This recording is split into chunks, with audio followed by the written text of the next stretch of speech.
What's up, ladies and gents? Welcome to Basement Side Chats. I'm the host, your host, Deeg, and I'm here today with Commander Cyrious. What's up, man?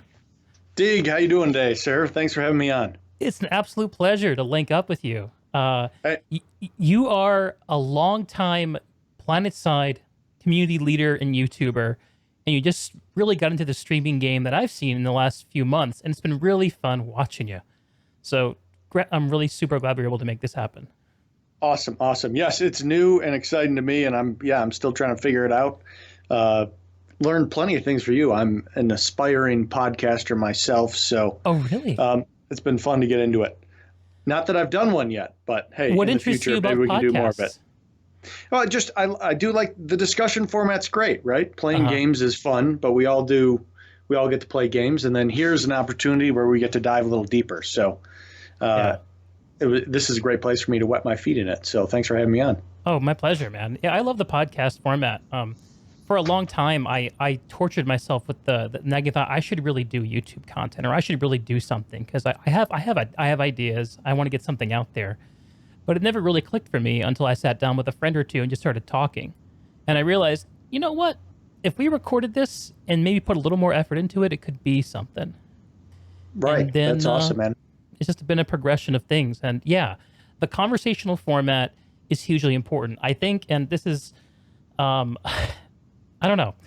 It almost to me is like a great antidote for the times we live in, where I think there's an overemphasis at times. And this is a very broad comment about internet culture and everything, to have like a very headline focused culture, a very tweet focused culture about having small ideas that kind of get repeated 1,000 times. And the podcast is like, nope, these things aren't small. They're not simple. We actually got to talk about it for a couple hours to explore it properly. I love it. That's the antidote of the times. That's a brilliant way to say it. I think we're all going to be stealing that soon. So yeah, you're right on, man. Okay. Well, let's get into it then. Tell so you are before you were Commander Cyrious, you had another name in the Planetside community, and you transitioned over to Commander Cyrious. Was that persona like something that you kind of naturally gravitated to, or was that a choice to rebrand? Like I'm actually working on my own branding right now, so I'm just really curious about this. Oh, you led with a really good question. Yeah. So Ah, for anyone that doesn't know, I am Patty Fathead, and that's probably people have probably know me more in my local server setting as that name, right? I've done Server Smash as that name. When I was just doing all sorts of open platoons, that was the name. A lot of people on my videos are shocked to hear, years later, oh yeah, Patty Fathead, I ran in his platoons. It was awesome. That's who you are. So yeah, it's funny. You know what it is that name it's sort of disappointing. It is leftover from World of Warcraft. oh, I was a big WoW guy, led a guild there, and that I had a Tauren named Patty Fathead. And when I started a new game, I figured I'd keep it and just did that. But yeah, when I was doing a YouTube video, that name was of no interest to me. So I came mm-hmm. up with something just a little more interesting to me. And when the YouTube sort of took off, all of a sudden, more people knew me as Cyrious, and Patty Fathead made no sense at that point. So it was sort of my YouTube forced me into my new name almost. Gotcha. Yeah, you put on the mask. Right, right, exactly. So, and some people have been like, "Oh, he's ashamed of that name." No, I love that name. I hope no one forgets it. Please, people still call me Patty or whatever. By all means, call me that. It's weird for me because that's not my name. I just thought it was. But Is that related to the Tauren identity? Cow exactly. patties? Just I don't know. He just seemed like a big funny guy, right? Yeah, So yeah, exactly, it was associated with that, but it has no real meaning to me. yeah. So Well, we all have names I we gotta move inherited on. Sirius very well. Yeah. Well, it's a great name, and honestly, I completely relate to it too because I'll tell you what, I had this moment. It wasn't related to content creation, but I started a new job in tech in I want to say this is 2015. Um, and for years and years and years, since I was 13 years old, I was known as Darth Greg. Okay. The most badass name when you're a teenager and you're a Star Wars geek. And maybe you don't know what actually is badass. So that's the best I could come up with at the time. So I was Darth Greg for all these years. And I got to a point where I started to resent the name a little bit. You know, you become an adult. And Right. then I couldn't imagine myself sitting down seriously and playing Overwatch with my coworkers with that name. Gotcha. And then I think it was Overwatch, because Overwatch has in older games, like older shooter games, which is kind of what I did a lot of before that. You can kind of change your name whenever you want. Your identity was kind of more fluid, but the more modern games, they more bring you into kind of choosing one identity and sticking to it. So I chose this name. Gotcha. Well, for the record, I still think Darth Greg is badass. So Well, thank you, Cyrious. I appreciate that, and so does the tiny Darth Greg part of me. It's inside. right. Never forget it. But yes, there's a point where you have to mature past it, right? Yeah, absolutely. In all things creative, there's a temptation to find the thing that works and just try to keep repeating it. But the thing that actually helps, I think, me grow as a creative person is to always try to respect the things that worked, but always keep moving on to the thing that's next. You were right on. And that's why I think it's so cool that you went from being Patty Fathead to being Commander Cyrious, the YouTuber, to being Commander Cyrious, the streamer. And I've watched some of your streams, man. You put in the work. You're fun to watch. Hey, thanks, man. Yeah, it's amazing what one person can do in their basement, right? Be it your podcast. Wait. Let me think about that for a second. Okay, we'll go with that. Yeah. With this coronavirus thing, we're seeing all these just mega productions, right? They have millions and millions of dollars at the disposal to put on these productions. And I go and I watch one of those, and then I watch any of these streamers. I'm like, that guy did it better. Mm-hmm. You know, it's crazy and interesting. So I'm like, yeah, what can I do? I want to push the limits. I want to turn it into an interesting production. I want to bring all sorts of cool, interesting, unique values into it. And I think people that watch streams get it, that, hey, when it's one guy bringing all these things in, that's impressive for some one guy to, I don't know, create something like this. So yeah, that's what I'm trying to push the limits there, just like anyone else. Yeah, there's a serious one-man band thing that goes on. And the neat thing about it too is that when it's a streamer, most of the time you can assume that whatever you see on that person's stream is an expression from that individual person. You aren't seeing something that was put together by a large number of people who you never get to meet. It's like, oh, right. Well, like when I see your setup, like I know that you're the one who put up those lights. You're the one who arranged your monitors. You're the one who picked the lighting color. Yep. Like, yep. I know that is what you chose. That is what Commander Cyrious is. And I think people really like that. They really like the connection, and it's kind of it's been really interesting. This is one of the things that you kind of mentioned to me when we were talking a few days ago about just kind of brainstorming what we might talk about, is how in the times we're in, people are doubling down on the ways that we can find connection through these new mediums. As you are. Yeah, exactly. Yeah. No, it is. I was looking through that. I've been watching this Streamlabs blog, and it is just interesting how, yes, the communities are popping up, and the dollars are going to keep following. So as the communities find a way that, yeah, we were talking about how, sure, communities, they watch the show and then later on they go to the forum or the Reddit or whatever and kind of sort of connect there. But this new medium is just interesting because the community is all there at the same time. They experience the moment live, right? Whatever that Poggers moment is, or that Monk S, whatever that crazy moment is, they experience it live. They react together live. It's definitely, I don't know, it just brings everyone that much closer, I think, Yeah. Yeah, you can come together around a stream, around a creator community in a way you can never do around a TV show. You're exactly right. It's one that you can discuss it after and kind of pick it apart, but it's watching it unfold in the moment is just a completely different experience. Yeah. And I've watched you, so you're doing the videos, you're doing the streams, you have your community that you run ops with. Your Planetside in-game outfit. The Cyrious Army, I believe is what it's called, right? Correct. Yep. That's a lot of things to keep spinning, man. And I know for a fact that you have a different 9 to 5 than streaming. That's something I relate to just a little bit. I don't think I've put as, you are busier than I am, and I feel busy. So I want to know, how do you manage it? Not well. Um, no, it's yeah, that's and it's one of those things where as a creator, I'm very fortunate. I have tons of people that have come out to support me, including you. Thanks, by the way, man. Damn straight. And I want to be able to deliver a certain amount for that. I know most people are they're just cool. They're just like, here, I like what you're doing. Yeah. Go do a little more. Whereas I beat myself up more that I can't deliver as much as I would like to. But I do feel it's like one of those things where, some people did it and they kind of bought a bunch of lottery tickets, so to speak, and they just went all in. They quit their job, they went all in, and Dr. Disrespect, for example, super successful. But for 99% of the creators out there, that's not how it works, right? You've got to try to cram it all in. You've got to keep working away at your main gig. You've got to maintain family life, and you've got to then usually spend till 1 or 2 in the morning sometimes to get those videos. And that's really how I do it, is just a couple late nights here and there to keep up with the videos. And the streams are all thanks to Mrs. Cyrious, giving me a few hours to go stick just to streaming, basically. Let's give it up to Mrs. Cyrious, y'all. Right, exactly. Woo woo. Thanks. Yeah, that's crucial. Yeah, it's interesting. I think that there's a very different kind of vibe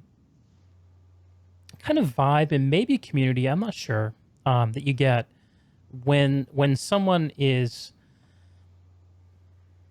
I don't know. This is maybe a bit of an out there idea, but that's kind of what I do. So when I really got started with this whole thing that I'm doing, what really inspired me was an old school gaming community that I used to play. I used to play an old Half-Life 1 mod with like 18 years ago. We found each other on the internet again a couple years ago, started hanging out, and we went from being, high schoolers and college age kids playing games, which is what you do when you're that age, to being people who have grown up, had careers, adults, families, and maybe gone past those things even. Maybe more than one, maybe many, and have found each other again and realized, oh, we still want to come together over this. There's still value here. And it's and I feel like that same kind of more rounded kind of connectivity you can get when it's that, as opposed to, some of these kind of larger communities that are really based around creators who are at the very start of their lives and maybe haven't seen as much life. I don't know. I don't want to sound like a boomer here, but I just think get you. When I watch your streams, I see a guy who I want to get a beer with. And it's because I know that you've been through some life. Like you're obviously not just someone who dropped out of college to do this. Right. And I mean that Absolutely. in a positive way. No, I know exactly what you're saying. And that's part of the reason I got the canteen in my stream, right? Uh-huh. I'm glad that that's what I come off. That's kind of my idea, is that, sure, let's do some gaming and then let's sit down as a community, and I'm going to have a beer, and I hope you guys pull up in your own little canteens, wherever they may be. Yeah. And we can all kind of hang out together and chat about it. That's exactly what I'm trying to deliver. Let's actually show off that canteen. So you sent me some pictures of your setup, courtesy of Mrs. Cyrious, I believe. Yes. And I was laughing as I sent them to you. It was the first time I viewed them, and I'm, the difference in a video creator where it's all 16:9 and she an Instagrammer where it's all portrait mode. I'm like, oh no, I committed the ultimate sin. But yes, there it is. Is Mrs. Cyrious a gamer too, or does she do her own Instagram thing? She's down with Mario Kart. She honestly, we kind of both pulled to our own games, and she's like, babe, why don't you play Mario Kart with me more? But that's about her type of game. Oh, yeah, fair enough. I think I managed to get my wife into Animal Crossing for a couple months. Oh, okay. See, I haven't tried that one yet, but I could see that seems like it could be a family hit, or is it still kind of the older generation? It's a really remarkable game, actually. It's not really something that I'm interested in that much, but I think what's appealing about it is, to my wife, she doesn't like games that have a lot of conflict in them. Okay. And so, shooters are never going to work. But she does like sitting down and being in like a nice, in a world, maybe receiving a story or kind of exploring. And Animal Crossing is perfect for that. I think over time, though, for her, what maybe eventually turned her off of it is this there's this really intense like economic component to that game where there's a gameplay loop that's defined by you essentially getting loans and then paying them back to this banker guy named Tom Nook. Oh, wow. I don't know. It's very unique. Interesting. I hear the Araxians running around. Yeah, exactly. That's my next project is probably, if I'm going to keep going with my command center in the basement, I need to upgrade the ceiling insulation. But later project. Yeah. Look, there's always more to do when it comes to streaming. Mm-hmm. Yep, exactly. The tough thing is where do you actually need to sacrifice sleep? Like, where is it actually worth it? That's what I find. Right. So let's see some of these setups that you've, I'm sure, sacrificed some sleep to put into. So here I'm showing the canteen setup, I think. You're exactly right. Yes. So in one, I take half my basement here and I've made it as green as possible, as you can see. Yeah. And have the backdrop there so I can drop in. Do I feel like I'm in the Bastion or I'm out on Indar, wherever I feel like I am for that moment. Yeah, that's really cool. I like how you do that on your streams because you do some gaming, and then at the front and the back you wrap it up. It's like it's like almost like proper storytelling where in between like where at the start there's a comfortable build up and then a comfortable kind of denouement that falls off at the end. There you go. You're exactly right. So it's about pacing, right? Yeah, totally. So okay, what else we got? So this is the same thing. And yeah, here's the part of your setup that I think you're sitting in right now. Correct.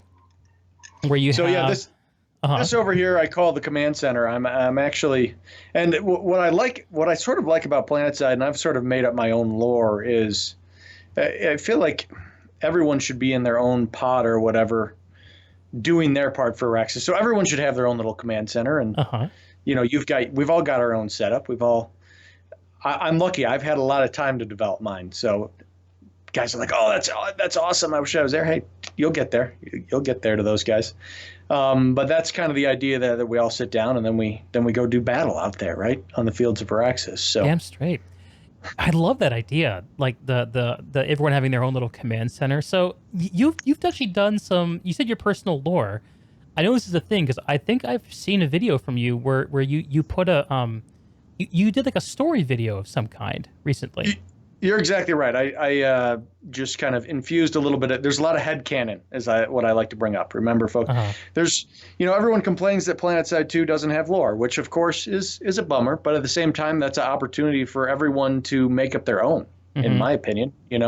Just why is Vandu the right faction, and why do you have to defend their honor and fight for them? Yeah. So that was kind of my contribution. The story I made up in my head is what's interesting to me and keeps me doing battle. And for some other people, they may not like it. And the original story is rebirthing technology. So maybe they're a soldier that's rebirthed a million times. To me, it's like pick your story and go live it in there.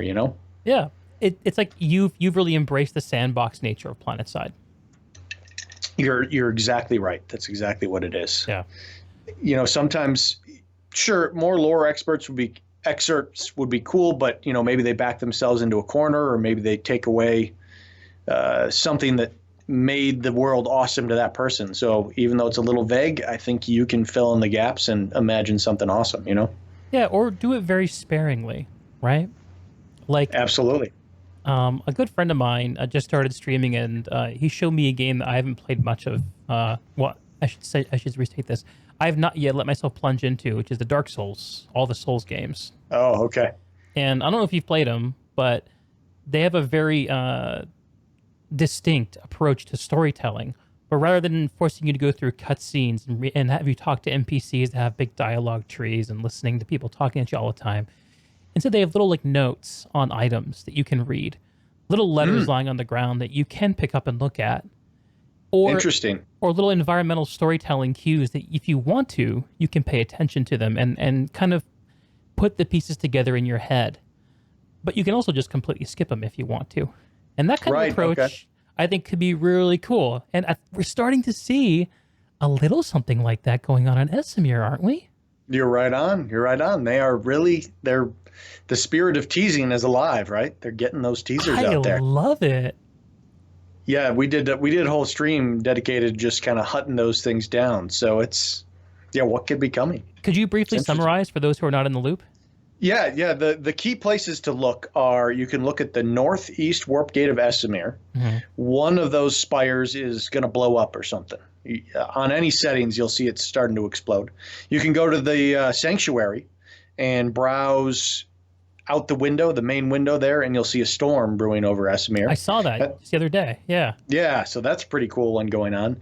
And then you could also, if you're just watching Twitter feeds, actually, Alan Lapidus, I want to say, Hmm. he's he's I think he's the lead environment artist, or anyways, he's got some cool little snippets coming out. So it's worth following him on Twitter, and you'll get a few more details from that. So Yeah. I can't tell if it's 2 weeks away or if it's 8 months away. I don't know what that one is, but I'm hoping it's closer to the former. But Yeah, we always hope it's coming soon. I don't know. I like a good tease though. yeah, absolutely. You just got to be Absolutely. careful about not letting it take too long and not let people kind of lose faith that it means anything. Exactly. It will wear out if you let it run too long. Yeah. So Or to build an expectation that's too high to hit. there's the other. Yeah, exactly. Set that bar way too high, and then it comes out and it's like, okay, they rearranged one base, and you're like, oh, what was that all about? Hey, maybe they'll change the Indar and maybe they'll blow up the crown. Ooh, I never considered anything like that. That would be interesting if a blizzard hit a different continent. That would be really interesting. Maybe, or Yeah. maybe it's all just a long-term tie-in to a big winter event. Right, right. Yeah, maybe it doesn't come till Christmas time, really. Yeah. So I noticed that on your when we connected that you have your location on Skype set to be the crown on Araxis. Is that just like a fun bit of flavor, or do you have some kind of particular affection for that infamous base? Yeah, exactly. I couldn't miss that opportunity, right? Whenever I think for me, I've got my kind of gamer details, email, website, all that stuff, and then I've got my personal one. So, Uh-huh. whenever you're setting up account as that, I'm on Araxis, and if they need something more specific, the Crown, why not? I remember, I think back to the original Crown where it was just TIL has sort of become the new meat grinder, Mhm. but the Crown was the meat grinder, and I don't know. We'll never forget that one, right?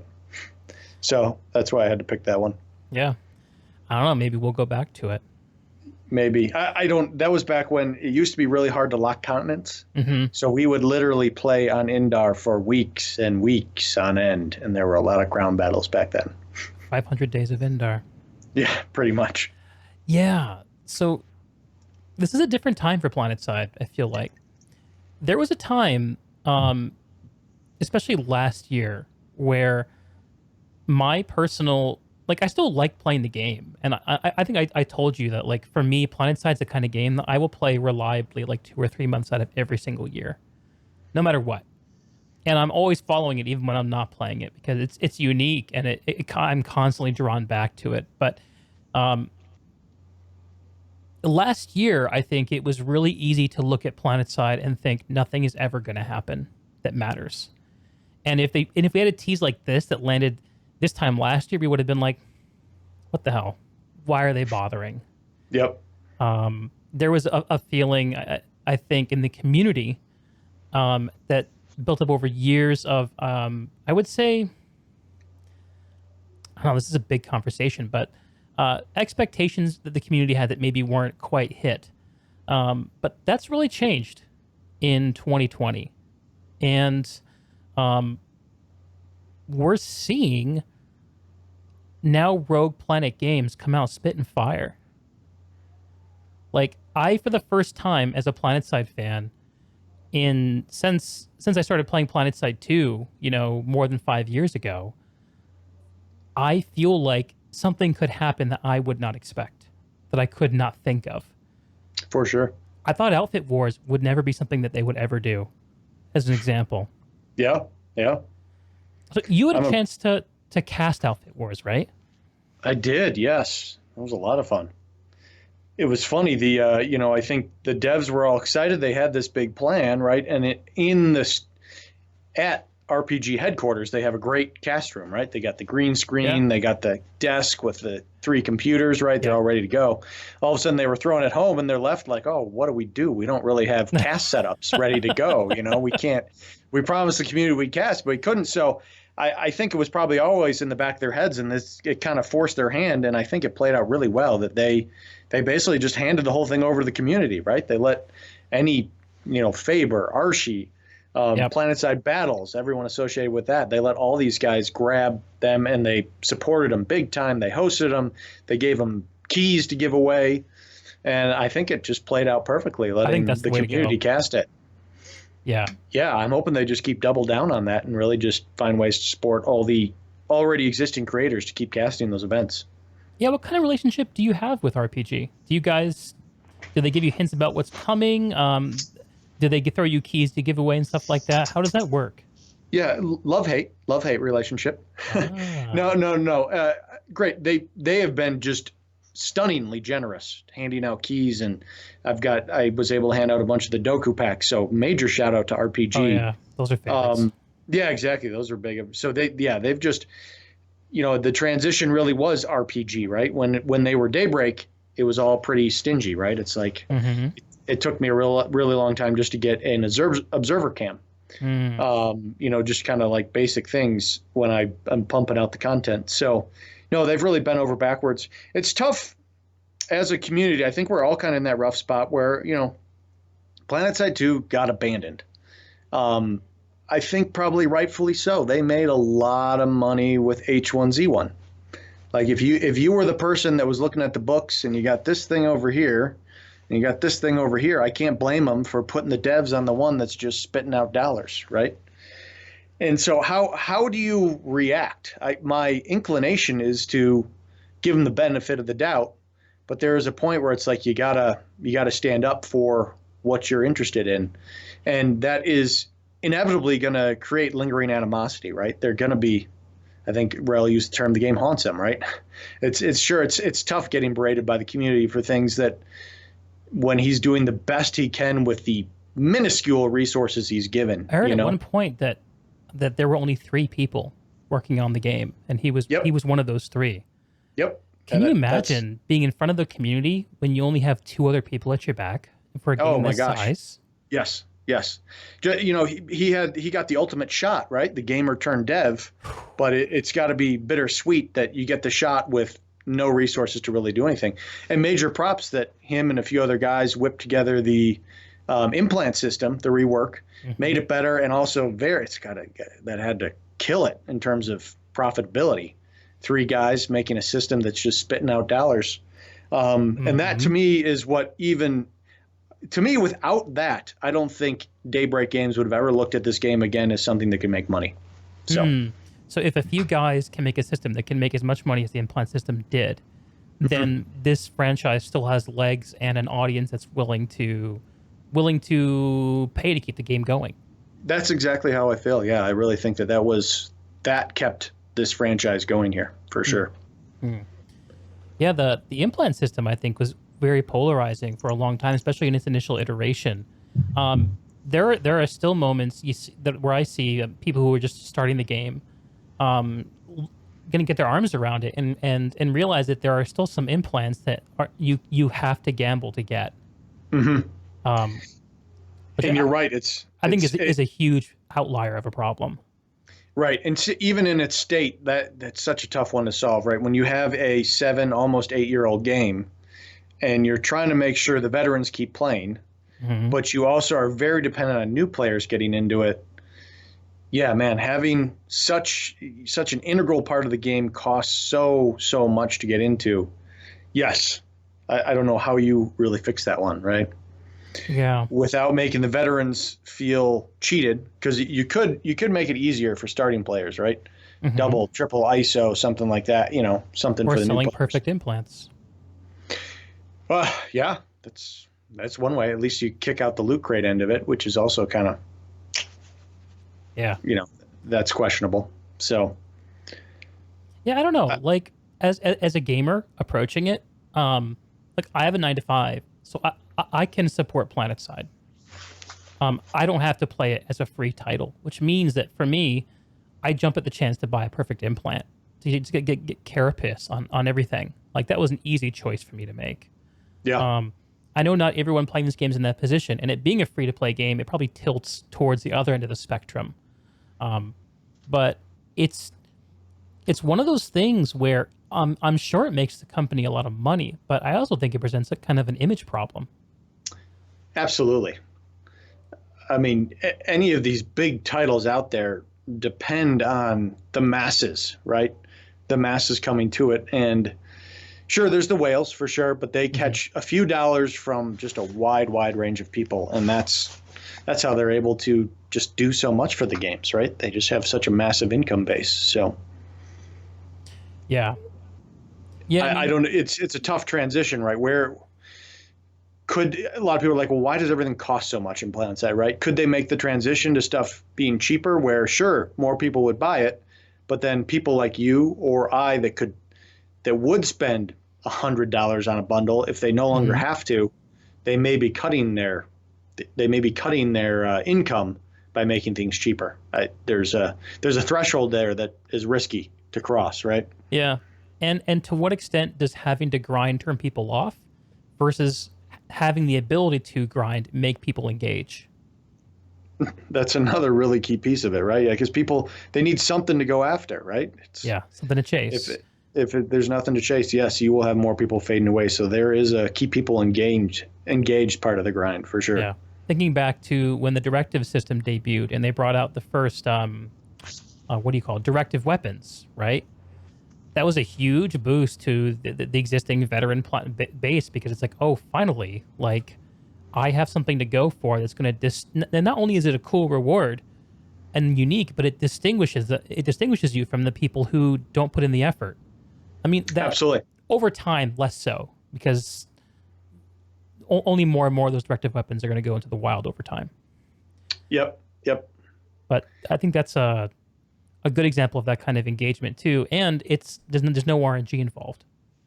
Absolutely. Yeah, the carrot to chase there was huge. I myself, I chase Araxiums and directives. That's kind of something that keeps me going on the next weapon. So yes, I think that was a big, brilliant move, right? No loot crates involved, right? You put in the time, you get the reward. That's a good feeling. That's the free to play as a gamer. promise.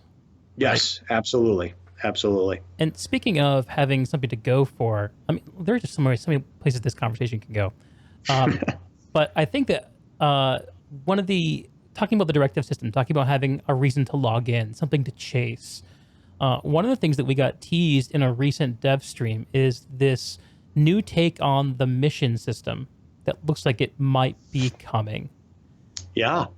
I don't have a screenshot handy, but it looks like it's almost a little bit like a battle pass, almost, to some extent, or like a daily quest system.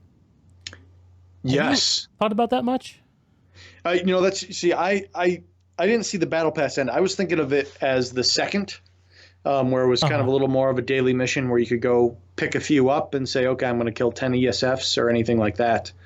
I remember one iteration, there was potential that you would be able to start quests yourself, right? As a platoon leader, you could say, I need air support here, right? So you could set up a mission of kill 10 tanks in Indar X hex, right? And then that mission would go into the mission system. Some player sitting at the warp gate could grab that one, and then they'd come support you. So that was an interesting, that was an interesting idea to me. It sounds technically complex to set up. I envision it more being exactly like, yes, this terminal is the quest giver, right? And then you get to go pick up a few quests, get a few extra bonuses if you go from that, and hopefully helps give newer people more directive on what to do, feeling like they have an objective or they have a goal, right? That they're really contributing. Right.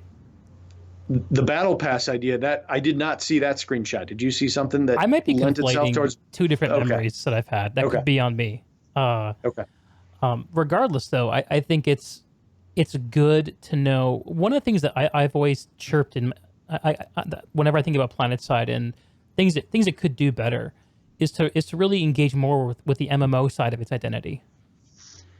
I think that there's actually a surprisingly large overlap between people who gravitate towards playing MMO raids and people who like Planetside. Right.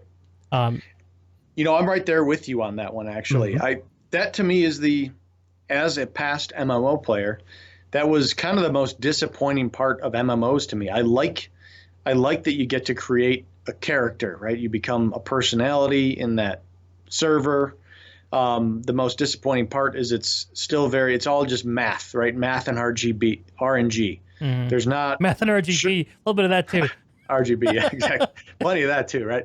RNG, right? Like it's like sure you step out of the fire every now and then, but it's do you click the right buttons in the right pattern, right? And that's how you maximize your DPS. It's not really did you hit the head or did you move well? It's so that was my one take. Whereas Planetside to me really starts delivering on that, where you can go do sort of a massive raid, Mhm. but it still is you can get out of a tricky situation just on your own skill and wits. So yeah, I thought And with 40 other people. right, exactly. It is But actually massive. it certainly is. And so I do feel like a lot of people are like, oh, I don't want to have to do a grind or I don't want a currency system, right? I don't want to have to auction house. I don't know. I liked all that parts of the community. I would love to see people selling parts up in the sanctuary so someone can build a new gun rather than have to buy a new gun. Well, that's interesting. Like an auction system, like a player run economy. Well, exactly. Like, I mean, to me, Warframe did their monetization brilliantly, right? Warframe is very much built around people finding parts to create the next frame or the next weapon, right? Right. And there's a couple ways to do it. You can grind it or you can buy it. Mm-hmm. And so a lot of people use platinum to buy that stuff. So you can, much like a Plex and Eve, you can buy platinum with real money or you can earn it in game and this currency ends up just distributing out through the natural market that's created. And so the players that can't pay, they grind in game and they get it that way. And players that can buy some contribute, sort of pay for the game and spread that money into the system. So I just see an opportunity there to get people more involved, build community, and monetize as well while they're at it. Yeah, I watched your video about I think the way you put it was, why did Warframe sail and Planetside fail? From a couple years ago, I think. It was a really interesting watch because I put a few hundred hours into Warframe myself. And it was a game that I really wanted to fall in love with. But there was some resistance there for me that I don't feel in Planetside. I think that I really respect the complex economy that Warframe has. And I completely perceive the mass value it has in terms of bringing people in and accessibility.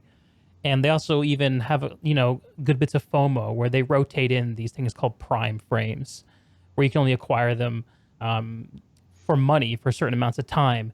And then they kind of get put into the player economy, which is a neat little back and forth. But the game, to me, at some point, felt more like I was kind of like logging to the bank every day and exchanging currencies and doing this kind of trading stuff. And if you love that could be good, but there's the payoff for that in a game like Warframe didn't really grab me, because as deep and complex as that game's customization and modding is, at the time that I played it, I didn't perceive any payoff to that customization, because all the Apex content didn't require you to really nerd out on all the details, at least not to the level that I wanted to. Right. And again, I was a raider myself. I ran a 40-man raiding guild in vanilla WoW. Like, there you go. Yep. I was right there with you. I played an orc though. Sorry.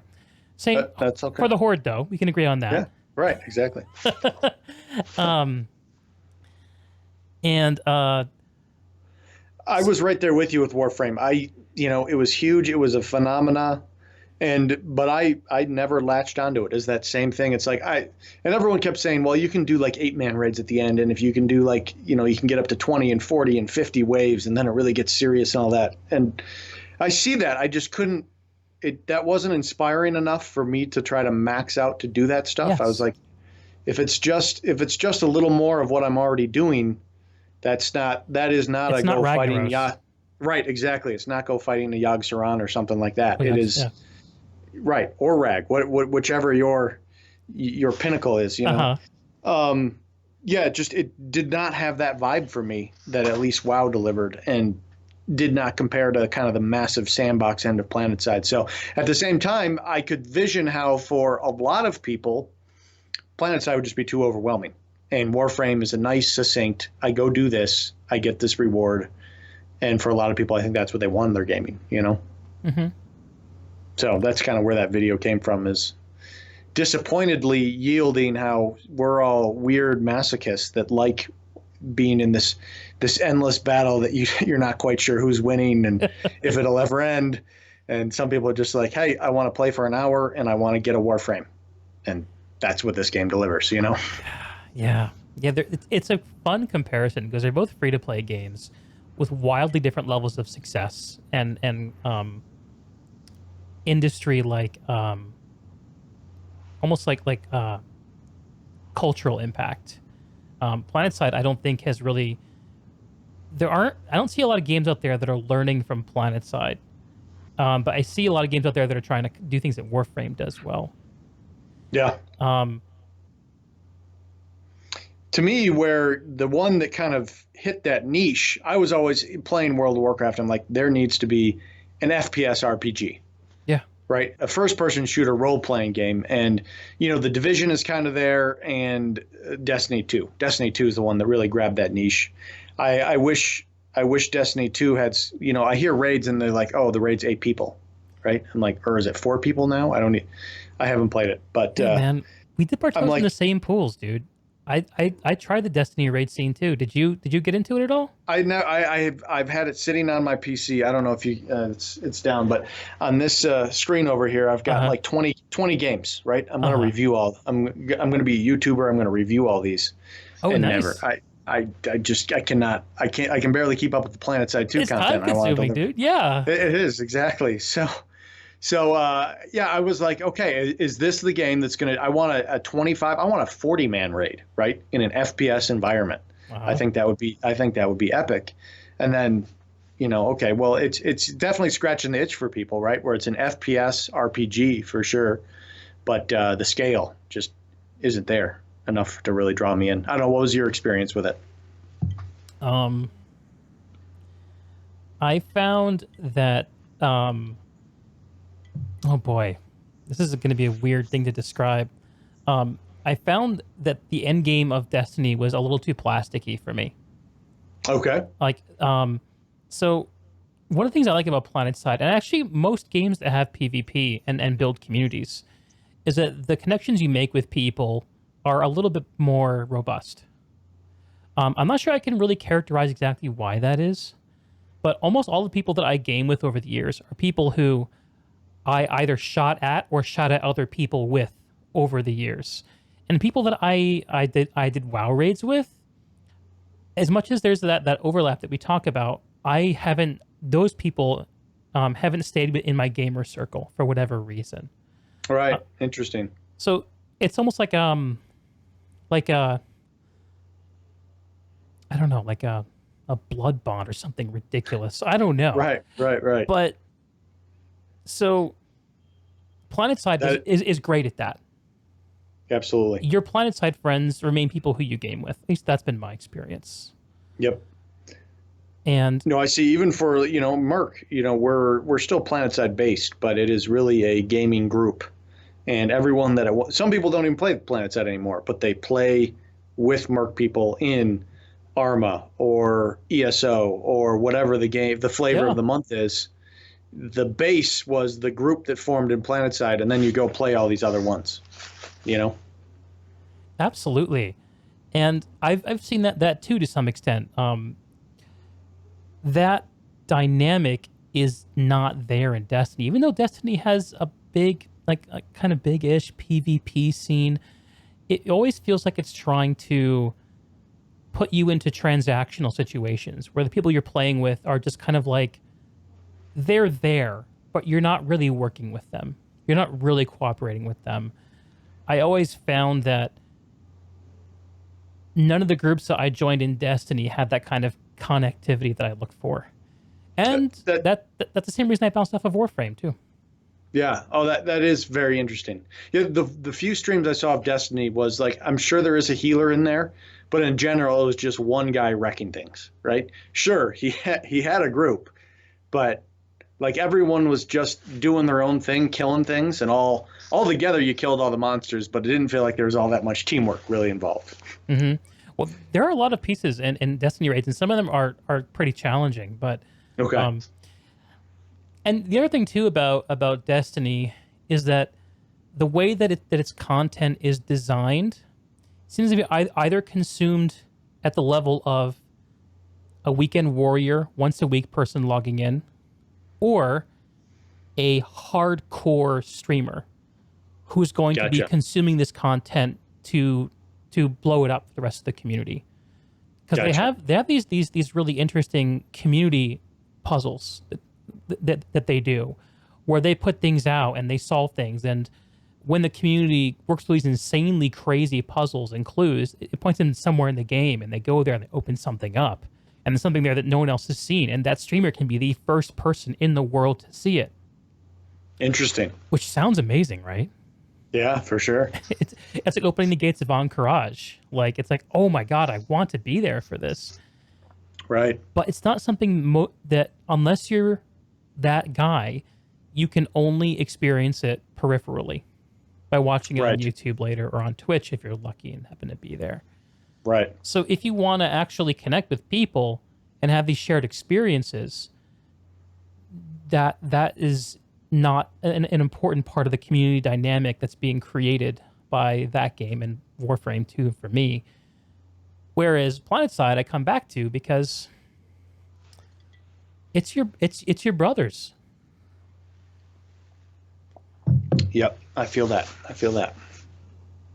Yeah, Planetside awesome. Okay, so pivoting a little bit, I wanted to.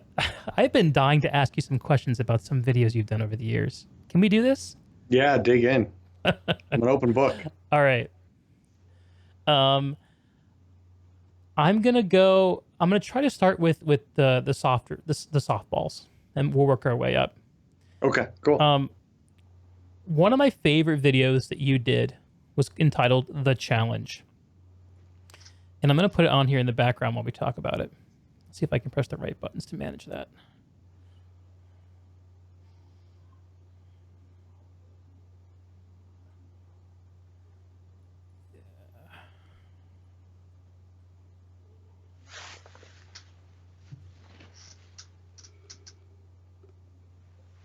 Okay. And the challenge is a video you did as a response to a situation in the community. And what I'm gonna do, if you'll indulge me, is read out loud a little bit of poetry you wrote for this video. Great. The story is I can't put it any better than you did, so I'm just gonna read it, and it'll take me a minute. So, grab a beverage if you're out there listening. Do it. The challenge, and then some people are Grug. Grug wants high KPM, kills per minute, high KDR, kill death ratio. That's all that matters. So I'm going to give you the backstory in a manner that Grug can understand. And this is you speaking. I'm obviously repeating what you said. Big Grug wake up on Araxis with big club. Big Grug smash little Grug with big club. Doing this, Big Grug gets big KDR, big KPM. Big Grug likes smashing little Grug. Big Grug shares all his friends how quickly he can smash little Grug.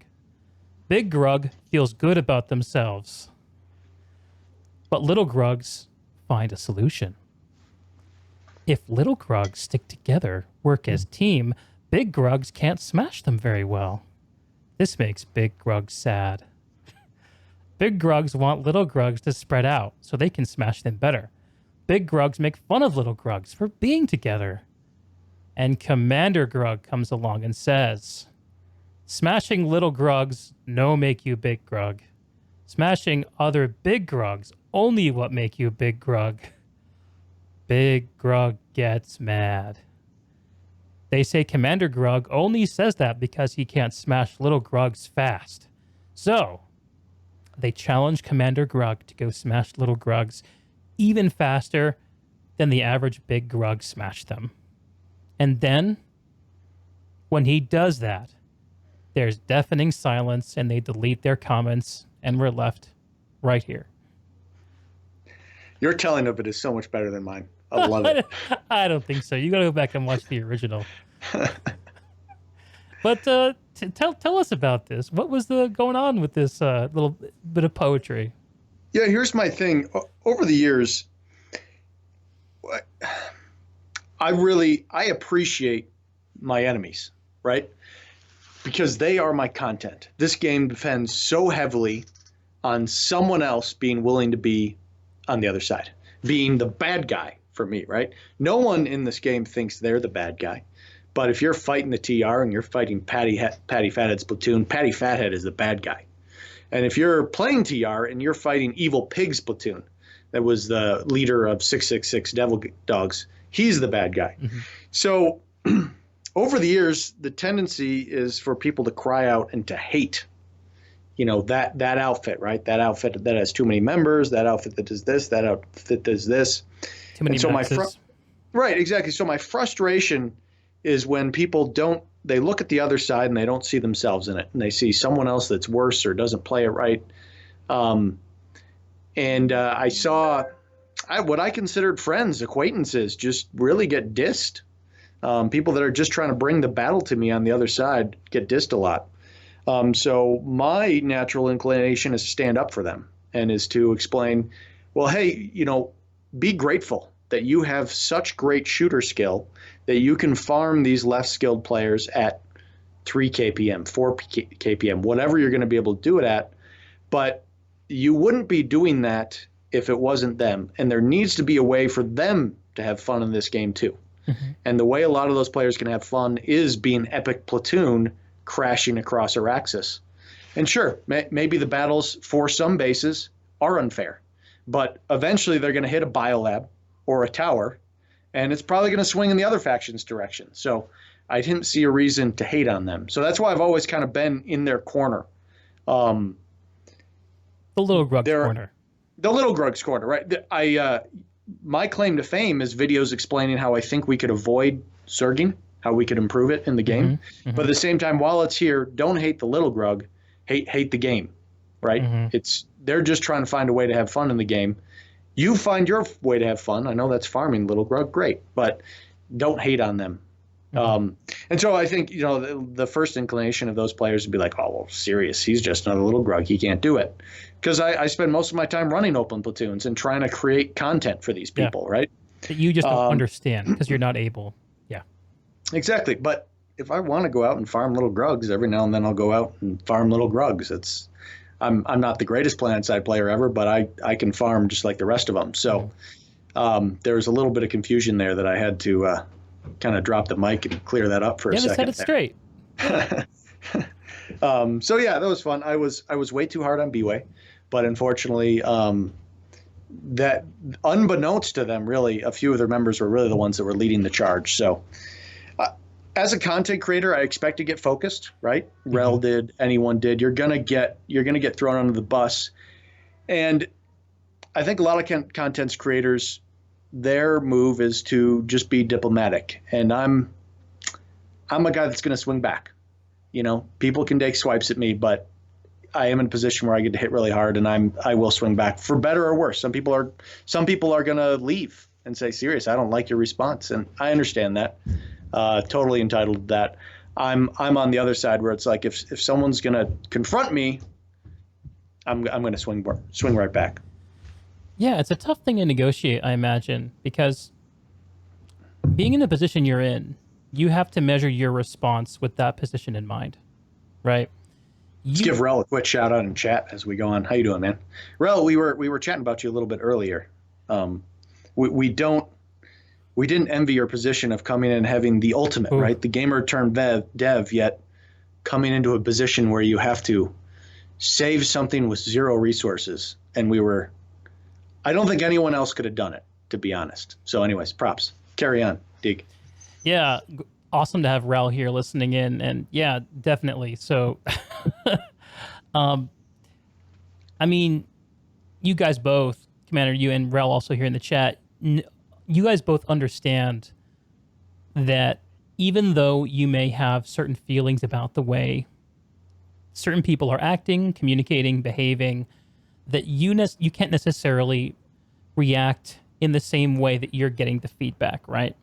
Because being in the position you're in, you have certain responsibilities, and the words that you say reflect in a certain way upon the game and the community too.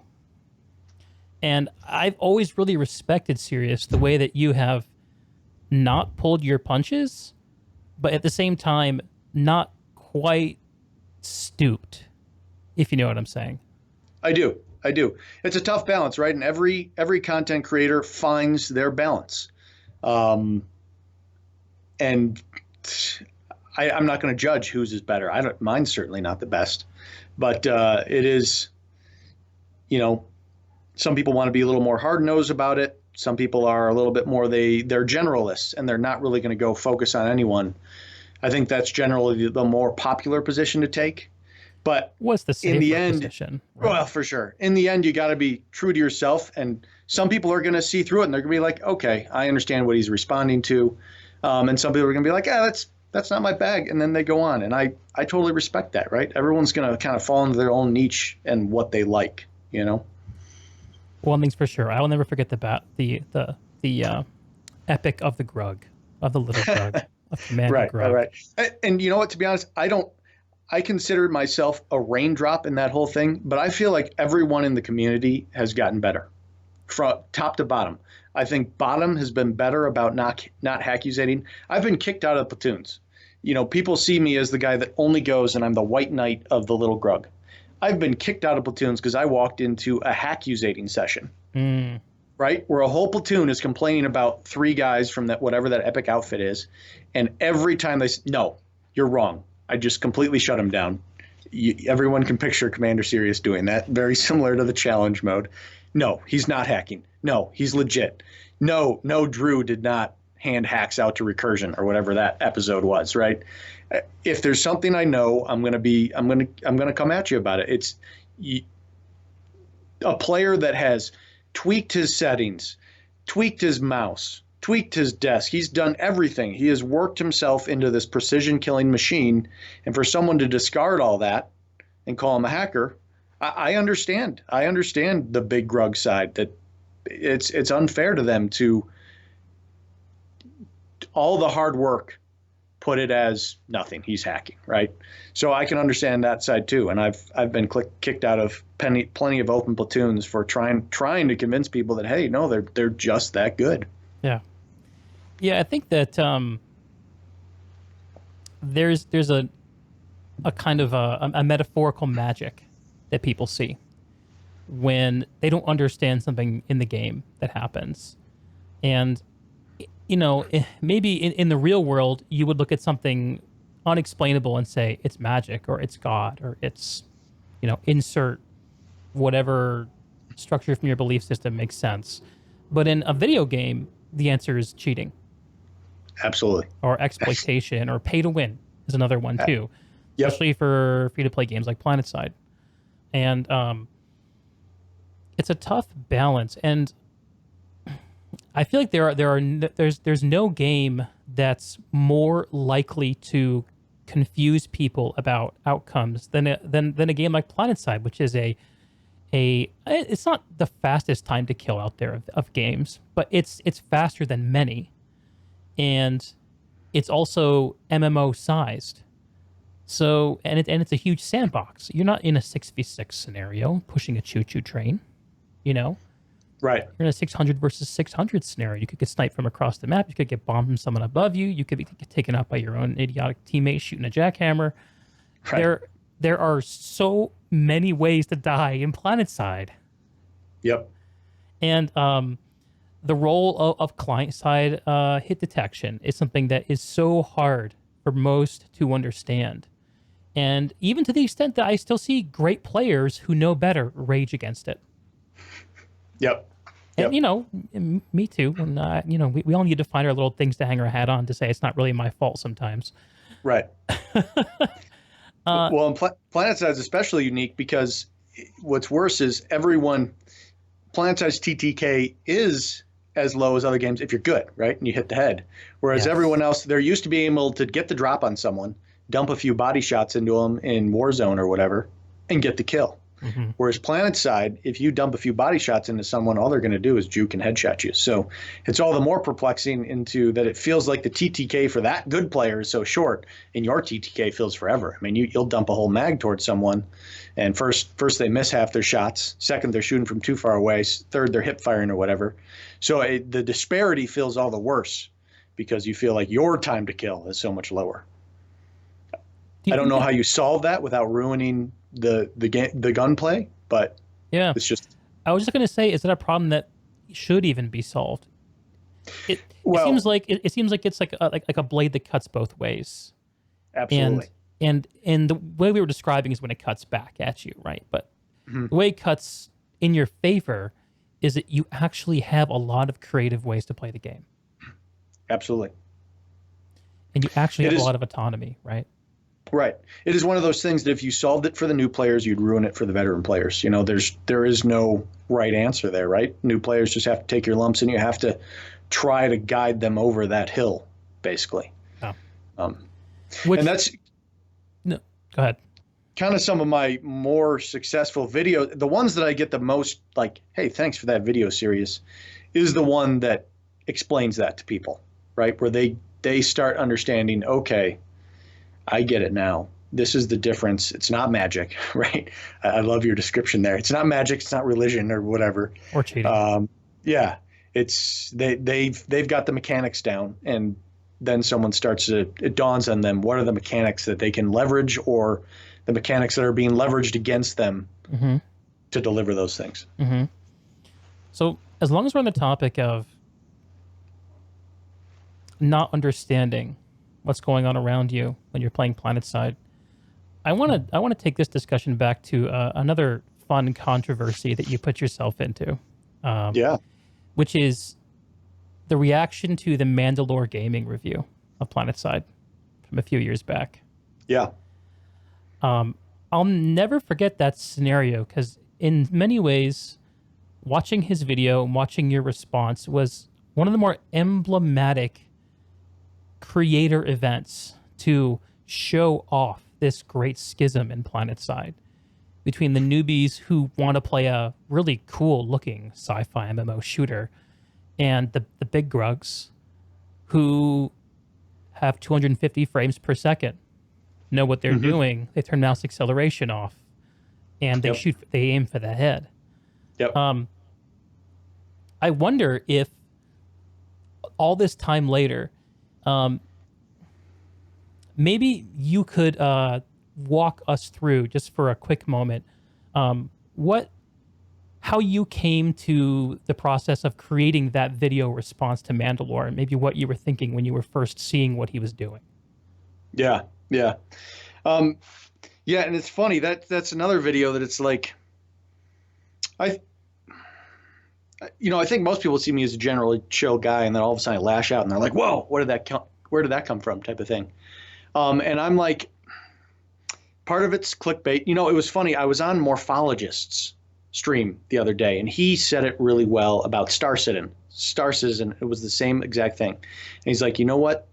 Hate click videos are so easy because that is most of the viewer population, right? They've moved on.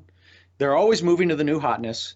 And be it Star Citizen or Planetside, it's left in the dust. And the reason they didn't stick with it like everyone else is obviously the game's fault, right? It's something wrong with the game that they didn't latch onto it. Mm-hmm. And so when you move past those, you have a massive, there's been over 10,000 characters created. I don't know how many counts in Planetside. You have a massive viewer base.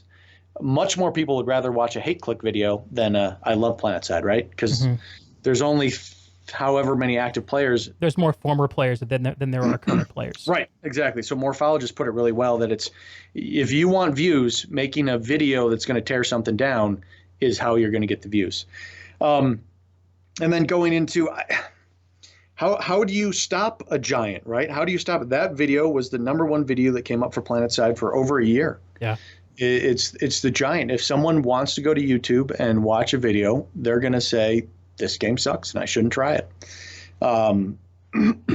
And so I wanted to have a rebuttal out there Well, what is the tone of the rebuttal? Is the tone toxic? Is it too far? Probably. At the same time, that's one of the videos that I've gotten one of the most thank yous for. Like, Cyrious, you said it right. You said it true. You set this game I love where it's supposed to be. And how do you do it? Because the generalists on YouTube are going to rise. They are going to get the most eyes, right? Because they are going to go from game to game to game. And so they are going to find eyes from every community. And if you are just a person in a single community, you will never get that many eyes on your video. So I don't know how you try to combat the giant. I hope most people that watch that one also watch my follow-up video that had to do with kind of weathering the storm. Mm-hmm. And that kind of sort of clarified why I felt it was important to set the record straight on a lot of those, what were really misconceptions of a player that hadn't put enough time in. Mm-hmm. Yeah, that's rough. You know, one of the things that I always watch for whenever I take in a gaming review of some kind, whether it's a written review or a YouTube review or just someone giving their impressions on a stream, is try to understand how much they've actually invested themselves into the experience. Because the nature of a game is that you experience friction for some outcome. I mean, that's even the way the game of life is played, right? You have to beat something to get the win. And if you don't push past a certain level of inertia in a game, you don't understand what's good about it. And that's the impression you get from the Mandalore video.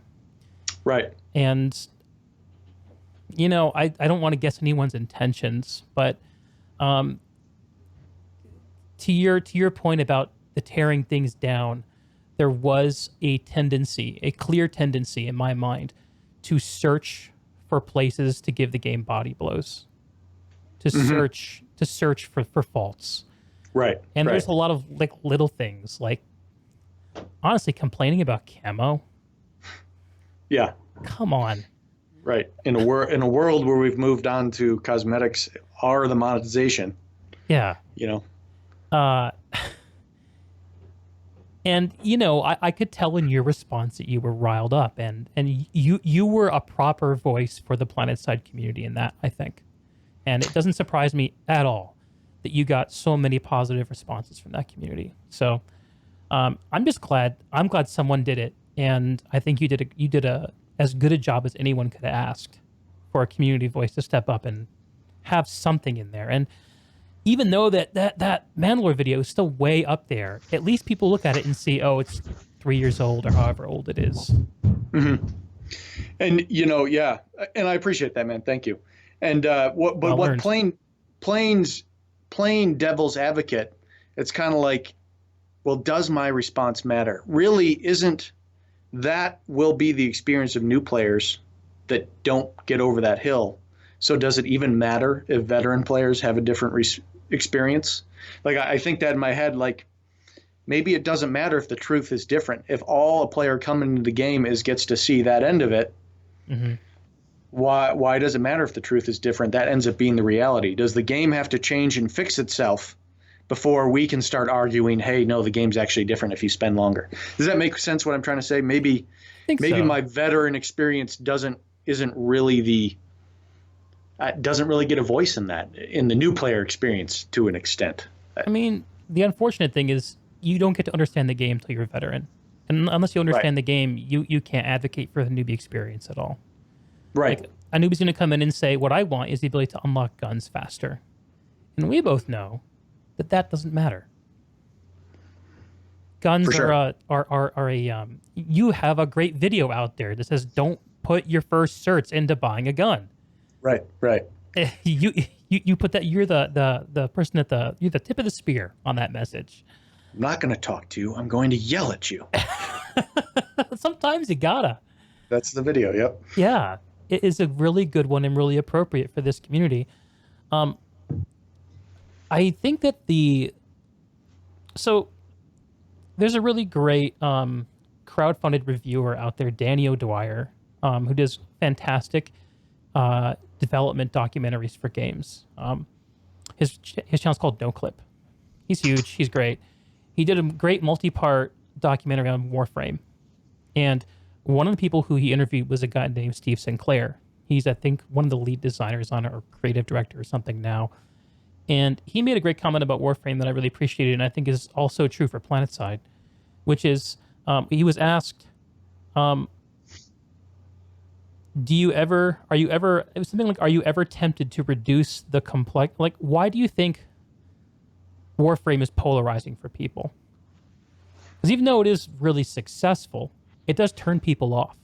And the thing that he said that I really liked is, I think gamers are smart. They look at something and they know whether or not they're up for it. Right? Yeah. And there will be people out there who just want an easy free-to-play title to grind away on for a bit. And maybe they're not the best audience to try to get. I don't know.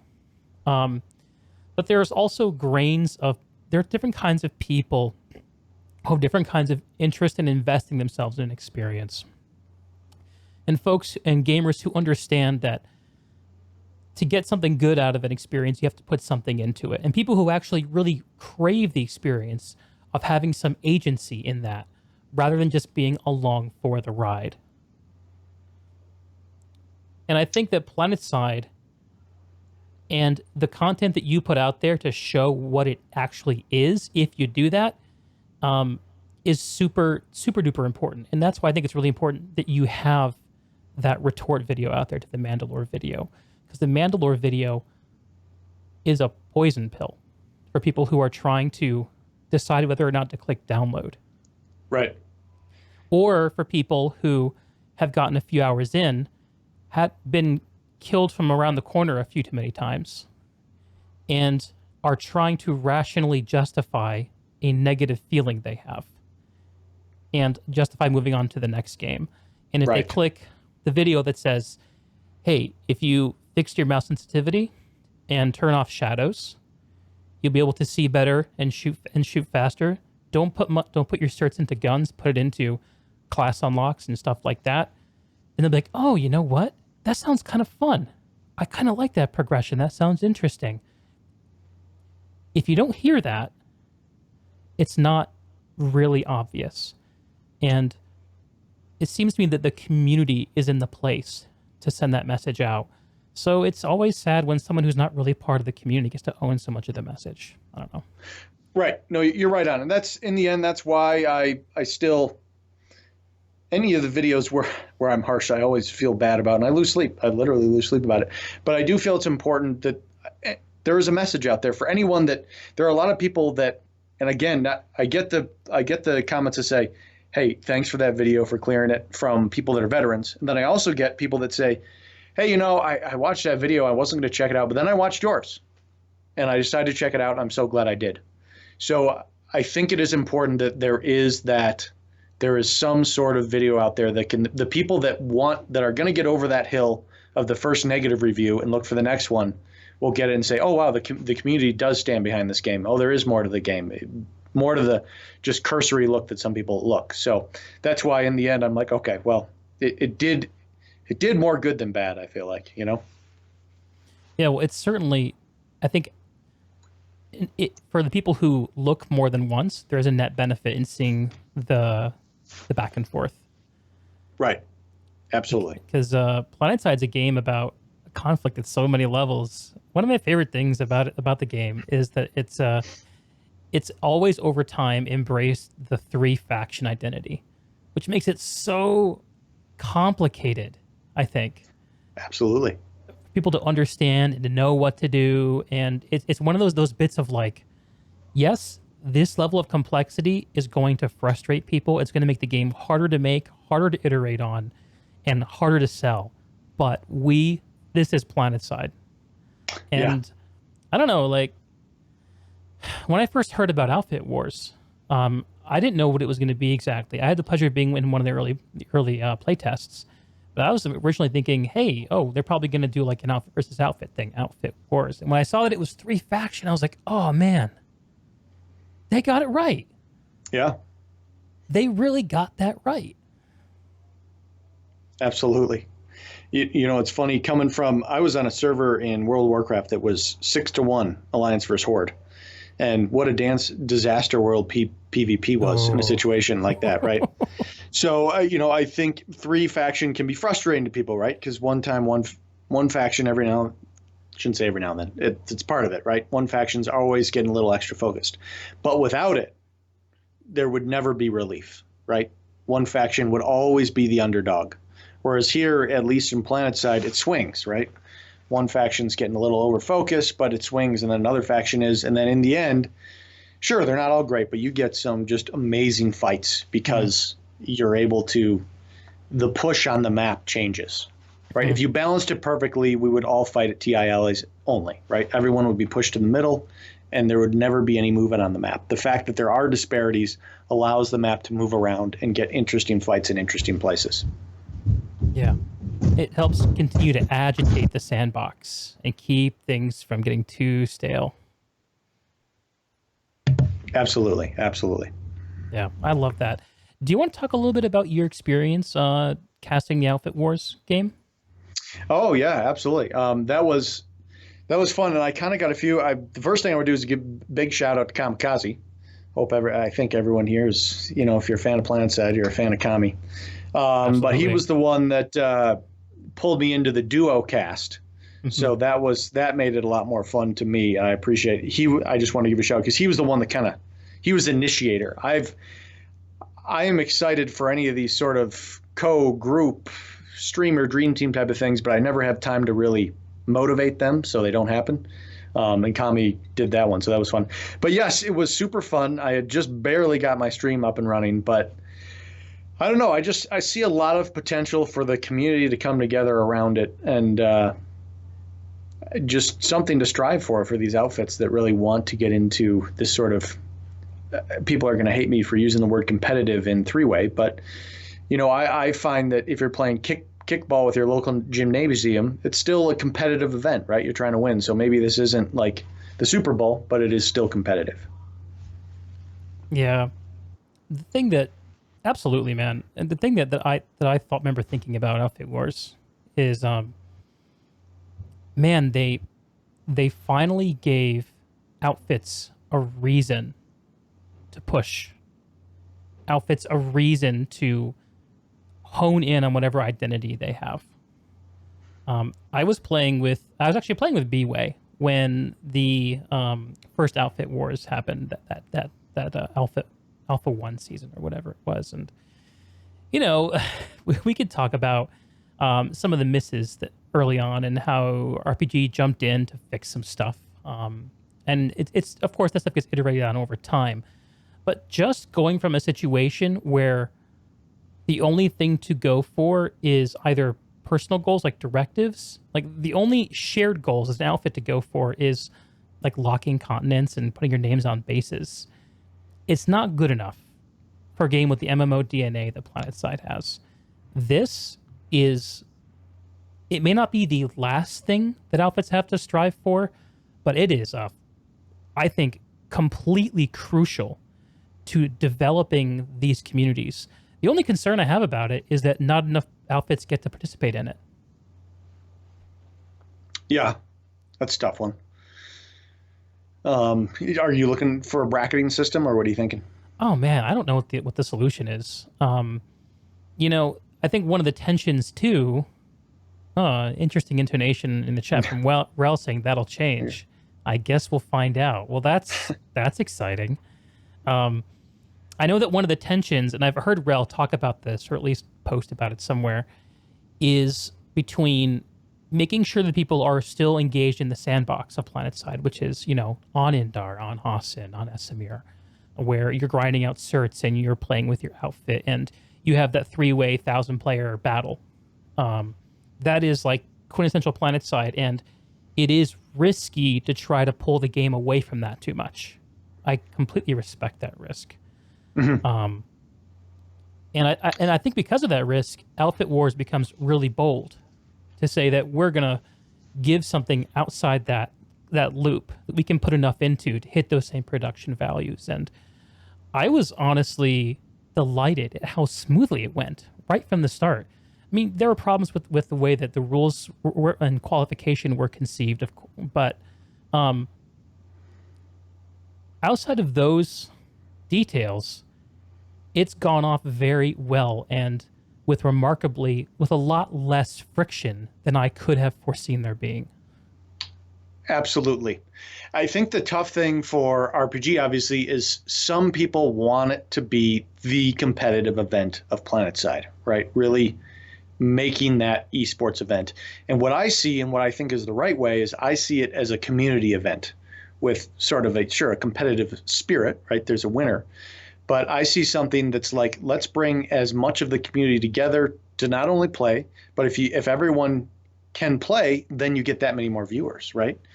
We saw Planetside 2 casters having over 2,000 viewers. When have you ever seen that? Love that. And that's all credit to RPG making an event that the whole community gets to be part of.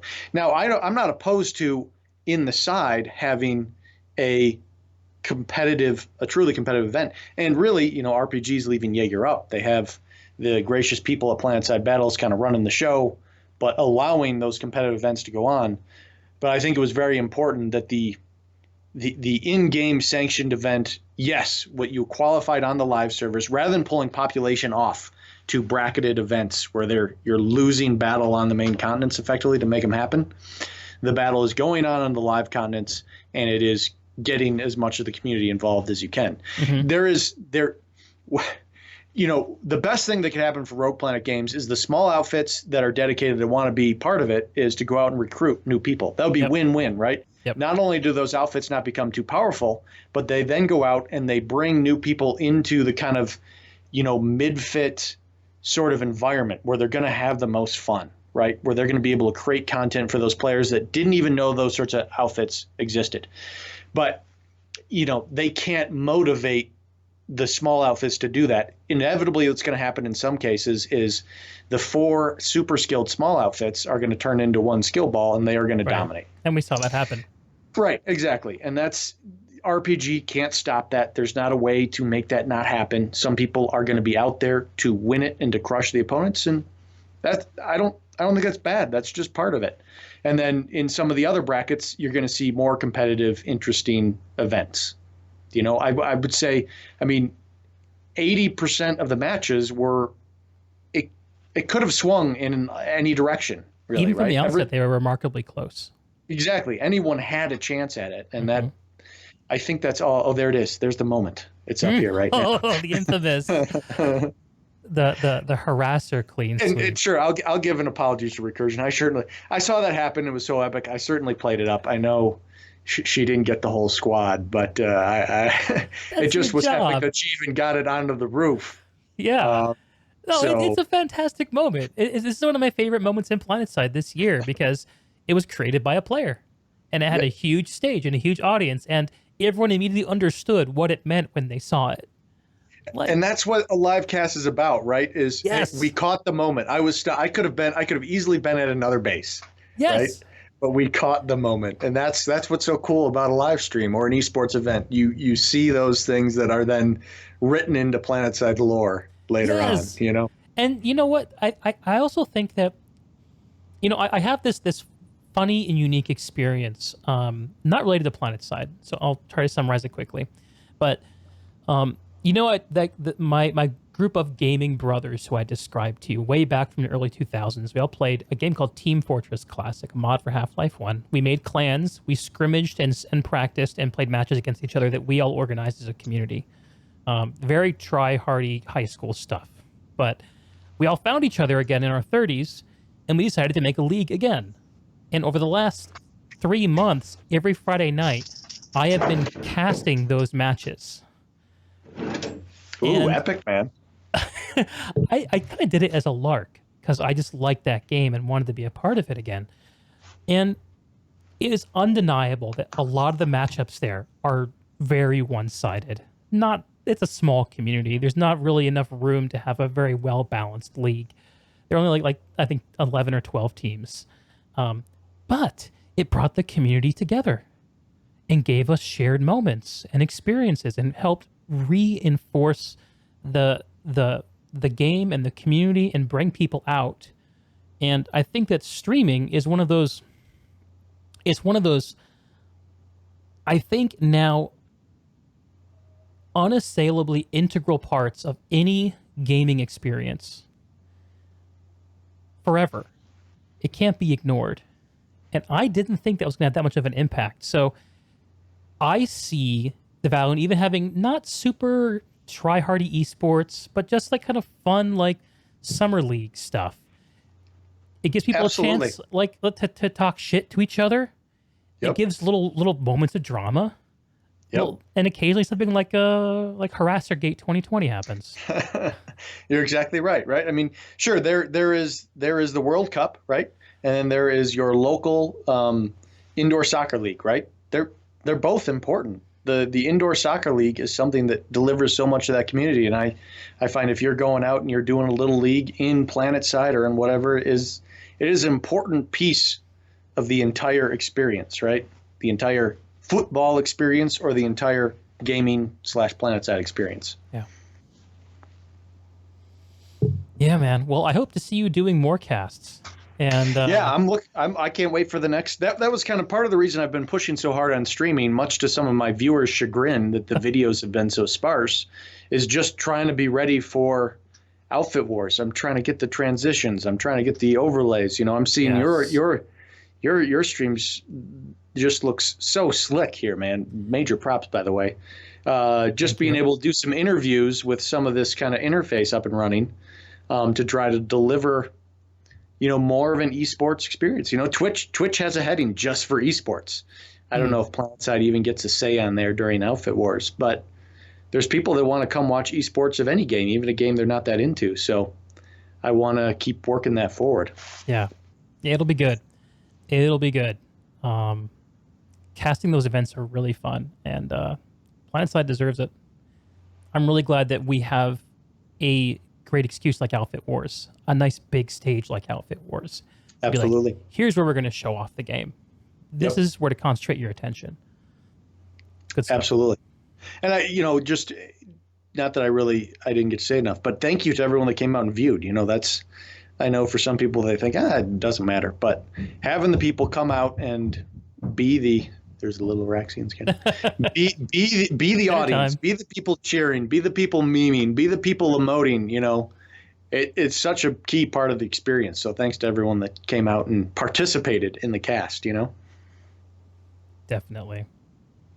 Yeah, I know. I was certainly one of them. Good. Yeah. So Outfit Wars is awesome. Alongside it came the Bastion, the War Asset system, and then following on, we've seen the Colossus, as a complement of sorts, or foil of sorts to the Bastion. How do you think that those additions to the sandbox have affected the community? Yeah, it's interesting because it's funny that what everyone's been screaming, the last thing the game needs is a unkillable high explosive farming machine, right? But at the same time, bad. bringing that into the game delivered the highest pop swing the game has seen in a long time, right? So it was obviously the right call. I think basically you need to combine, and it's very tough to do with resources, those exciting moments, those pivotal sort of patches that bring something new and change it, with steadily improving every little sort of quality of life thing you can. So I think some people will have mixed results, like, God, the last thing we need is a big thing heshing us in our cool Bushido infantry battles. But I hope they can see that the infantry battles were made better by something that exciting coming to the game. I mean, it is pretty epic to see one of those things drift across the sky, right? Damn straight. So, I can't say we don't pull our Bastion that often. It's not our favorite part of the gameplay, but it has made every other aspect of the gameplay more interesting because there's more population, more stuff going on in the game. So I am very all for more big, massive, just kind of direction of the game shattering sorts of events going into it to shake it up. And then I hope in the trenches and kind of the last part of the patch notes, we can keep working on little flow improvements or any little thing that helps the general day-to-day gameplay as well. But again, I think those key big things are so important to keeping the hype I did the hype hills and hype valleys. The hype hills are so important. The hype hills can deliver us other little quality of life events in the bottom of the patch notes. So Yep. those things are important to keep those hype hills coming. Yeah. And we got those awesome Robert Stoneman videos back. Yes, that's epic. The war correspondent videos. I love those. RPG brought them back in. Right on. Yeah, those are amazing. I'm glad that the guy is still around, still hanging around Araxis. Yeah, absolutely. Absolutely. And I think some of those Esamir Easter eggs got snuck into one of those videos, right? You're absolutely right. He's got some news along the bottom there that's letting you know about the cold front that's coming across. Ooh, that makes me shiver. Any hints for me? Yeah, can he drop anymore? Yeah, let's prod him until he drops another. Let's see. So you said you guys don't pull the Bastion that much. What's been your efforts experience with the Colossus? The same thing, to be honest. I want to obviously. Yamix, what's up, sir? Miss you, man. We miss you. We do. It's true. We haven't pulled that out as much either. We just haven't really engaged in that battle. The Bastion, we are able to move fast enough in our gameplay that the Bastions never really affect our experience that negatively. Mm-hmm. If you're a hot drop outfit like us that's always working from galaxies, Mm-hmm. it's like you see them going, but they don't really bother you. If they're around, you just move on. So that's why we haven't really taken the time to do an armor column and kill them off. Do you need a Colossus to take down a Bastion? My impression is no. I guess that's true. We're also, we're more of an airfit anyways when it comes to it. So we pull a bunch of lock-on Mozzies or worm Mozzies, and that really kind of does the trick. So, do you see some of the more armor-inclined outfits like embracing the Colossus? What have you seen? That's exactly what it is. The outfits that are the ones that are going to pull an armor column anyways. Mm-hmm. They're the ones that'll put a couple of Colossus in the mix. And so I think it really adds something to the gameplay. And that's why I'm all for it. Not everything that comes to Planetside needs to be part of my gameplay. And I hope most people can appreciate, right, that not every patch has to be for their style of gameplay. So yeah. I've seen them as the kind of the backbone of multiple armor columns, and super cool to see that Skylance firing off. Yeah, man. And those armor outfits have needed a bone thrown to them for a while, I think. For sure. You're absolutely right. People have been asking for a new vehicle forever, so this is here. I understand some people are going to be salty that, the kind of top of outfit is only what can really pull them. But I think that encourages people to spread out and make more tighter, neat outfits where everyone will get an opportunity to pull one. Yeah, I mean, all these little things, or big things like the Outfit Wars, the Colossus, the Bastion, this is all outfit content. And this is one of my favorite things about the RPG I'm seeing in 2020 and the messaging that I've seen from them is the understanding that the community, if you make content that requires the community to engage with, the community will come out for it. And it's important to have like your directives and your mission systems. And it's important to have these things that keep individuals logging in day to day to chase something that they like. New weapon unlocks, things like that. But it's those communities that are the sticky part of Planetside. That whole MMO piece. When your buddy tells you he can't log in for ops and you're like, oh, come on, just, tell your wife you're not feeling well or something. Make up some excuse, man. Like, yeah. And where you kind of feel like, oh, man, I kind of want to go, Yeah. Yep. You don't get that stick if you're just logging in to pursue the next directive weapon necessarily. But if it's your guys... No, and it makes complete sense to me. They do totally understand that people that find their way into outfit are more likely to stick around for longer. And I think there's a big messaging part of that, and I don't know if that's there as well as they'd like it to be. Hey, do this, you'll get the merit stuff, you'll get to do more stuff. But it makes sense to me that they are trying to get people into distributed through outfits. Mm-hmm. Yeah, well, you kind of got to create the obvious outcomes, I think. the obvious benefits, like what's in it for me? Oh, I can do a Bastion. And then I kind of get, I, I'm obviously ascribing intentionality where there may be none. But to me, if their approach is let's create those excuses and then we'll pave the road to them, that's better than taking the opposite approach where you try to railroad people into outfits for no apparent reason. I think you're right. I think you're perceiving it right on. Is they're trying to deliver. They're putting the carrot out there right there, and you're right. They still need to pave the way a little bit better, but they're getting the reason out there, and that I think you're right on. Cool. Cyrious agrees with me. Well, you're a wise man. Why wouldn't I? Oh God, tell my wife that. So I've got one of those mugs at the office. I don't need Google. My wife knows everything. She made sure to buy me that one. I need to think about getting one of those. So speaking of wisdom and lessons learned, one of the topics I've pinned here that I can't let us get through this without talking about is Planetside Arena. Yeah. I rewatched some of your content on Arena as prep for this to just remember what you've said and what you've put out there.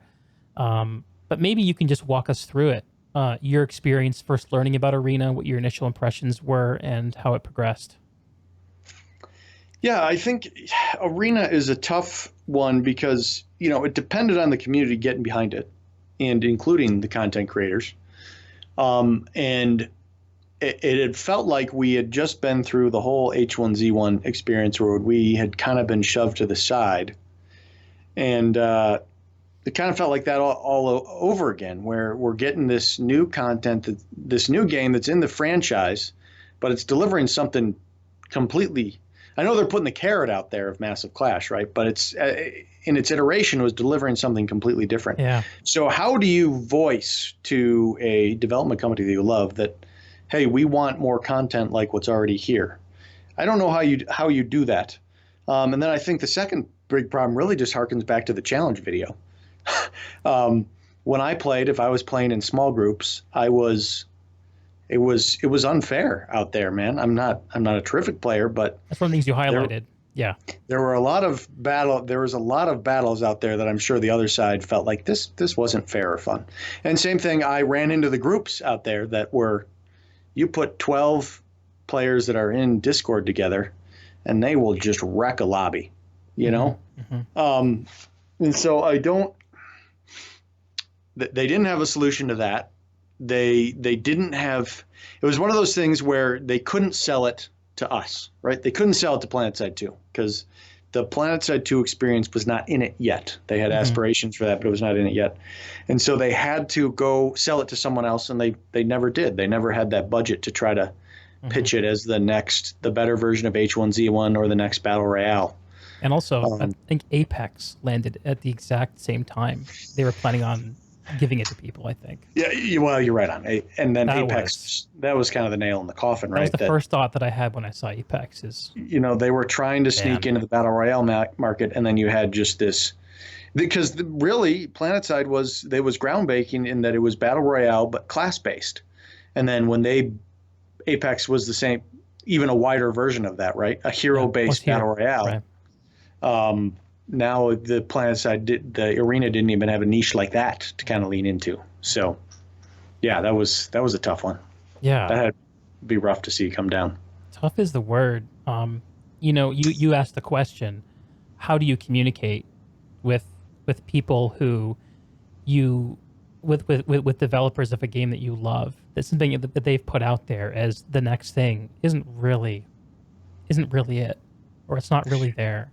And right. I think that a lot of people communicated the way I did, which is by opting out of the whole thing. I think that's the most common one. Yeah. And you're probably right. That's probably the best way to do it. Right. Because I think, I understand that there are people that poured their heart and soul into this. Right. And it's frustrating to see a community tear it down. At the same time, you being investor of sorts. Right. I mean, a lot of us has probably invested a lot of money into the franchise, and then see that they're taking that in a different direction that you didn't want your investment to lead towards. Yeah. How do you how do you voice that without actually getting a say at the table? You don't have you don't have a voting share. I don't know what the best way to do it is, but if you open your wallet, then you're voting yes, whether you want to be. I know some people are like, well, I'm voting for the Planetside franchise. I appreciate that, yeah. but in the end, you're probably also voting for Battle Royale. So Yes. do you want to vote for that as well, you know? That's a complicated thing, and I think there's so many things that can easily be pointed to as like, this is one of the major things that didn't go right about it. I think one of the only ways that Arena could have won me over is by having a non-royale mode from the outset that fucking smoked. Absolutely. You know, something that was unquestionably good, and you couldn't get in Planetside 2. Yeah, and that's one of those things where the devs are probably like, but we said we were bringing it. We said we were bringing it, and it's like, this community, we've seen so many phase ones, we've seen cool, awesome roadmaps that don't come to be. Mm-hmm. It had to be one of those things where they had to take that leap of faith and deliver that first for the Planetside 2 end to get on board. Mm-hmm. And I'm sure the powers that be above see Fortnite and they see PUBG and then they see Apex, and they say, no, we got to stick with that Battle Royale trend. And could it have worked if it was Massive Clash first? I wonder if it would have been different, because I do it. Andy Seitz said that the concept was, let's try to deliver Planetside in a more like a 45-minute batch or match type of dose. Nice and there's idea. something to be said. There's something to be said for that, right? Because people can't stay through a 90-minute alert sometimes. They can't wait till the alert starts. They have to leave before the alert ends. It's tough to find a digestible chunk of Planetside 2 sometimes. Yeah. And so if they could have delivered, I understand the concept of wanting to deliver an arena-based but Massive Clash end of that. So I'm curious if that would have scratched the itch, done it better or worse. The one thing I always said was, all the Planetside or the PlayStation people thought of MAG, right? The massive action game. Yep. And if they could have done something that brought that community over, and they would have been able to nab the Planetside 2 community as well, then maybe they could have had the foundation for Planetside 3 like they wanted. Is that really what they wanted, though? Yeah, here's my thing, and it's a little bit cynical. To me, they're dangling Planetside 3 because everyone wants Planetside 3. They're dangling the words so people buy into it, even if they don't like what's there. It's a dangerous spell to cast. Right, exactly. So I understand when you're in the position, you're trying to make the game work. You gotta pull out all the stops. It's just, I think for most people, it kind of just was frustrating. Well, we should have started somewhere entirely different if this was our path to Planetside 3. Mm-hmm. Yeah. Well, when I was reading the letter that Andy wrote when the RPG announcement came down and he did invoke Planetside 3, it was clear that there was a need to inspire people. And it was a moment where he obviously put out the words and thought that he could back them up. I don't know if the community was ready to believe him at that point, but Outfit Wars and the Bastion and the Colossus and this little mystery about Esamir some of us are paying attention to all seem to be proving out that message of Planetside can be more than circling the drain of what you already know. Absolutely. And it's kind of interesting because with Planetside Arena, I feel like the last thing that anyone wants is to say, hey, yelling and screaming and turning away from it. Like we don't want that behavior to work, but it did, right? The whole dev team came here because Planetside Arena dropped, and now we're getting cool things like Escalation, like Outfit Wars, because they reinvested into this title. And I want to give props again to Rel, that I think that the fact that we had a history of being willing to spend on things like implants would allow them to say, okay, well, let's go back to it rather than just cut our losses. But at the same time, I feel like without people being so resistant to Planetside Arena, we wouldn't be in as good a place now. I feel like we just might be stuck with a Planetside 2 still dwindling and a very mediocre arena-based shooter. Yeah. If we had all kind of committed that one, So yeah, it worked. You made a video with a great headline. Something to the effect of, actually, I think I wrote it down. Maybe I didn't write it down. Oh, here it is. Planetside Arena is a good game, but it must cannibalize Planetside 2 in order to survive. It's 100%, and I I have this thing, and I think people are going to think I'm pompous saying it. I hate when I'm right. It sucks because I'm right about a lot of different disappointing things, and I just didn't. With their approach, the only community they had access to was the Planetside 2 community, and they would have either had to onboard everyone and kill off all the fights on Planetside 2 to get those players into Arena, or they would not be able to onboard them, but they had no plan to onboard a different community. They didn't have a plan to onboard the Battle Royale community, the sci-fi community, the massive action game community. They didn't have anyone else they could onboard other than the Planetside 2 people. So, yeah, one game was going to win, and I'm glad it was Planetside 2. I want a Planetside 3. I do want a Planetside 3. I just think it needs to be a spiritual successor, and I do worry that Planetside 2 wasn't successful enough to warrant a 3. Yeah, Planetside 3 is a tough question. When I talk to... So one of the most interesting ways I've had to think about Planetside 2 lately has been to actually go back and experience Planetside 1. There's a great fan-run project out there right now called Planetside Forever, where they're emulating the old Planetside 1 game. And on the weekends, there are 50 people logging in every weekend to play Planetside 1. It's not at the scale that it's meant to be played at, but there is still fun to be had there. And I talked to the project lead on a podcast about a month ago, a guy named Nick Wallet, really cool guy, about what Planetside 3 could be. And he talked about kind of melding some of the ideas. And some of the stuff about Planetside 1 that I really liked was how it felt a lot more like an MMO in many ways. And I think we're starting to see RPG now bring a lot of those things in today. The Sanctuary is a great example. It's totally an MMO idea. Absolutely. It's a city, essentially. Yep.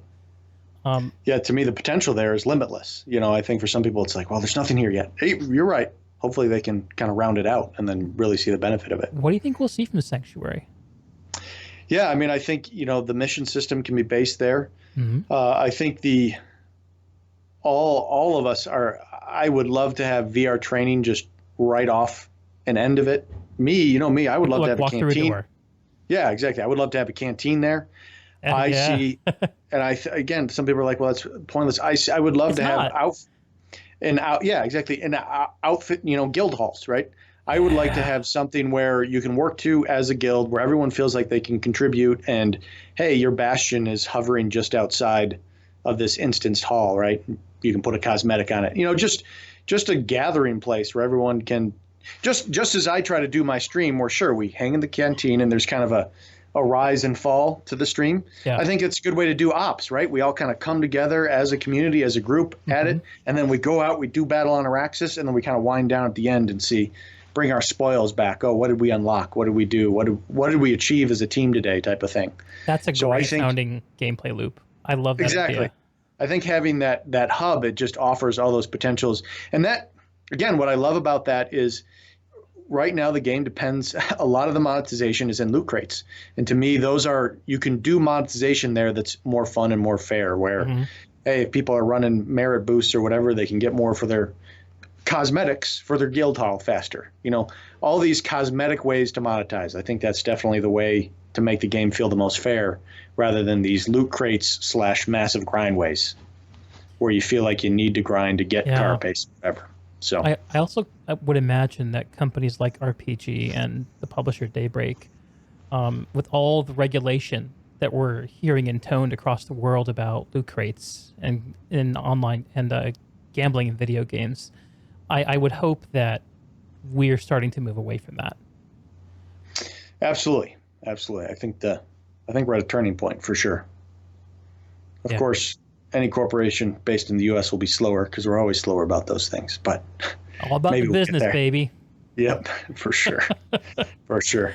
Yeah, and Guardian there has a good point. Hey, getting some moving targets in VR, that would be a great little addition. Yeah, I think I've heard that NPCs are kind of hard to do in Planetside too. Doesn't surprise me. I think that is probably accurate. Yeah. So, what could Planetside 3 bring that Planetside 2 can't do? Ooh, that's a good one. See, for me, and I'm going to start with why are so many people into Destiny? For you've played Destiny, I have Yes. not. What keeps people in Destiny? I would say constant accessible content that's always coming into the game. There's and also that it's a place. It's a world, right? Mm-hmm. You go to the last city is a hub with a lot of flavor to it. There are Okay. secrets, there's story, and there's having all those things gives purpose to Yep. all the bullets you shoot. Yep. And the promise of sharing that with others, of course. Yeah. And so what I say for Planetside is they got the most important part, the mechanics of combat. They got it out there with tanks and aircraft and infantry. They got great gunplay on them, but in a game that's at massive scale, right? Counter-Strike has good gunplay, but that would not scale to hundreds of people in a battle. Right. Whereas they got that done. I know people are like, well, but I'm dying behind corners. Sure. I mean, if you imagine in any other one of these titles, I played the 50 versus 50 mode in Fortnite. It is just chugs. I had a beast in the machine. It just chugs. And that's a game with shit graphics. I think Planetside a marvel of gaming Exactly. engineering. It really is. People don't appreciate, like, they So walk wonder in. it hangs together. I see these people, they walk in, even Lyric on stream was like, right, they walk in and he's in a battle where there's 100 versus 100 people. He's like, God, I'm lagging. I'm like, do you have any concept of how different this is than any other? Like, your computer is getting messages on 200 different clients around you, and these aren't hit scan weapons either, right? It's calculating some stray bullet that's doming some guy that had no idea was, like, what it's doing is astonishing. Mm-hmm. So major props to that. They got all that in, and then they didn't get lore. They didn't get RPG role-playing elements. They didn't get new player experience. Like, they got the part you have to have, and then they just didn't have the resources to do everything else. And obviously they hoped to do it. I feel like it was sort of a game of chicken for Planetside, right? Smedley said this was a game that was supposed to run to 2025. They tried to build the graphics out like that. Mm-hmm. But inevitably the hardware of the time could not run a game meant for 2025. So it was like a game of chicken where the hardware had to catch up to the game they built.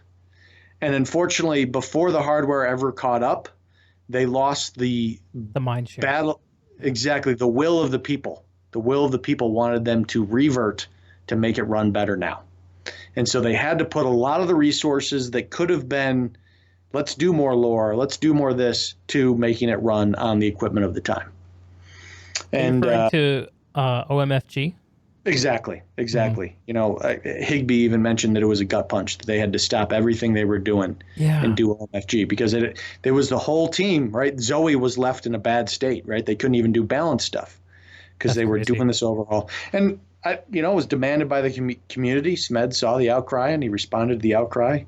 But I do think it handicapped their ability to sort of fill out some of those other elements. Mm-hmm. And one of the arguments too is that a lot of those optimizations were eroded away over the years anyway. Well, and that's the tough part about it. That brought us better multi-threading capability. It did a lot for the game, for sure, no doubt. Some people would, no offense to Planetside or PlayStation 4 players, OMFG is the only reason they were able to do the port. Yeah. Because they did so many performance things. So I think some PC players will be like, man, not only did it slow down the development there, then they also, the next 10 months of development were a port. So it really handicapped their ability to bring content to PC through those two different cycles, all to get some performance that, everyone feels like was out the window not far later.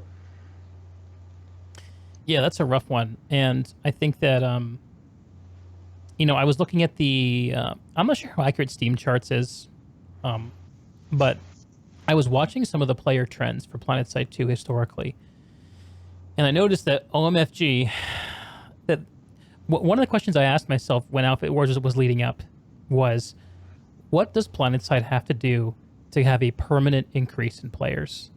Because if you look at the player trends for all the major releases that have happened over the years, Hawson, Construction, OMFG, Implants, even DX11, all the humps in participation we got always normalized back to the same level or lower than they were before. I haven't looked at the charts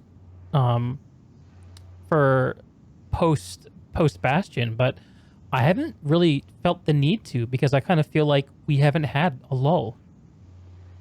Like, we haven't had a major period of, oh, we're back into stable Planetside time now where nothing changes and we just have to sit on our thumbs.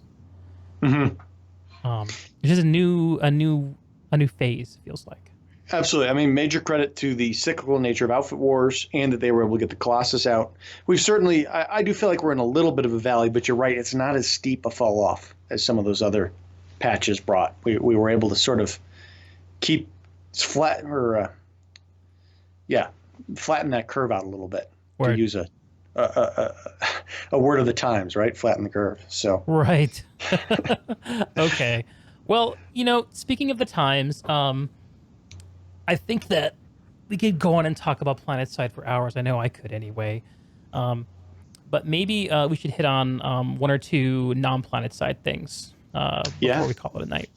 I love it. Yeah. So you talking about flattening the curve, that of course calls back to the pandemic, COVID. If people are watching this in the future, everyone's sick or deathly afraid of being sick right now.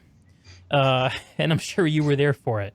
So, how have you seen this lockdown affect you, affect your community, affect the way that you engage with games? Yeah, and it's interesting. I touched on it a little bit earlier, but man, if you guys watch the charts, the streaming amount, it is just skyrocketed. I think everyone that's been part of watching streams, playing games, knows that it's there, but obviously more people are going to be going to that to find a sense of community when you cannot access your local community. So I think right there, it's kind of a lifesaver. Imagine isolating for 6 months when there wasn't any form of contact, like we couldn't contact the outside world as easy as we do now, So it's definitely enables that. For me, I feel like I haven't been able to capitalize on it as much, but I think it will permanently change the landscape of entertainment, for sure. People are going to, obviously, as the generation that's been part of it grows up, more and more people, when they're older, they will not follow traditional media. They'll follow live media like this. But the pandemic, I think, will just hasten that shift. That's already inevitable, but it will just massively shove that shift forward. So, I don't know. Interesting stuff to watch. Twitch did almost triple its viewership hours when that lockdown really hit. So, oh, really? I didn't know it was that much. Stunning numbers. Yeah, if you pull up the Streamlab blog at some point, it is stunning numbers how much it skyrocketed. That's remarkable. Do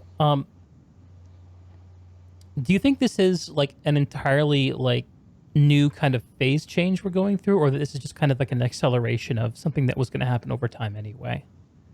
Yeah, I think it's more of the latter. I think there's always going to be a place for traditional media, but I think it's one of those things where the star, as we're seeing, the stars will get bigger and bigger paychecks that compete or are better than the paychecks that you might get in traditional media.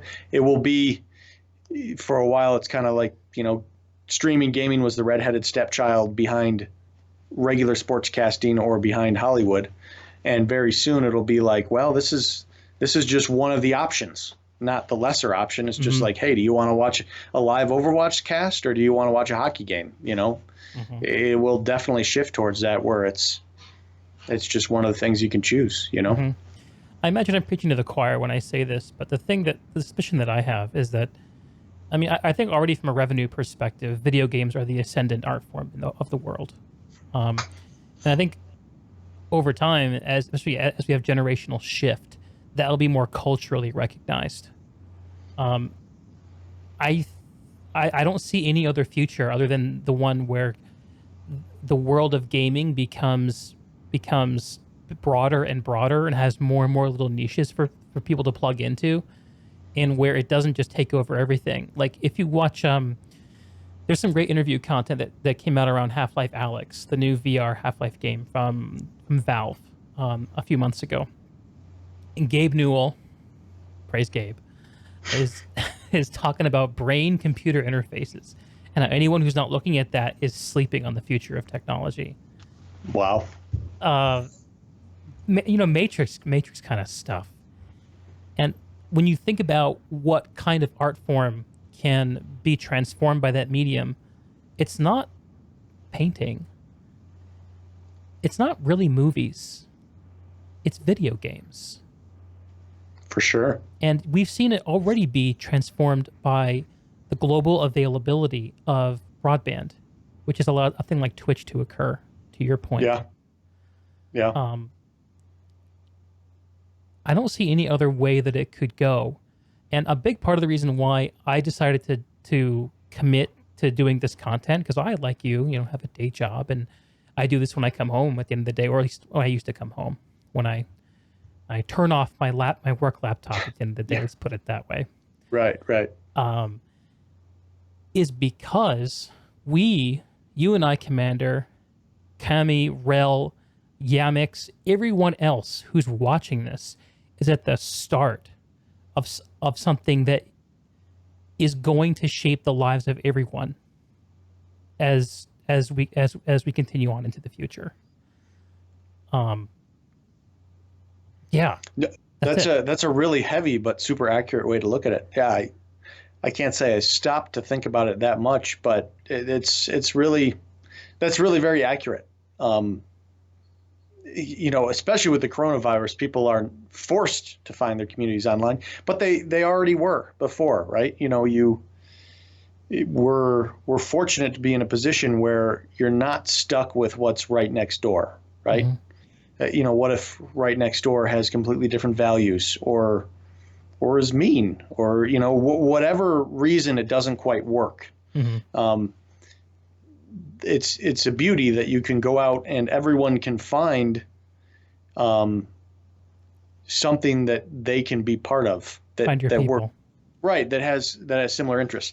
And it's kind of funny on the topic. It allows people that have dangerous sort of inclinations to find more of that, and some people kind of demonize the online world for that, but it's not a fault that people can connect online, that there are going to be dangerous people out there, right?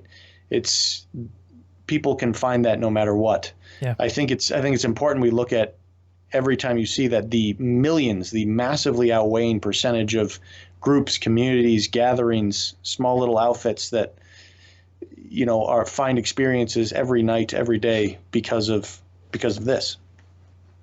Yeah. Well, Cyrious, I can't think of a better note than that to end it on. How about you?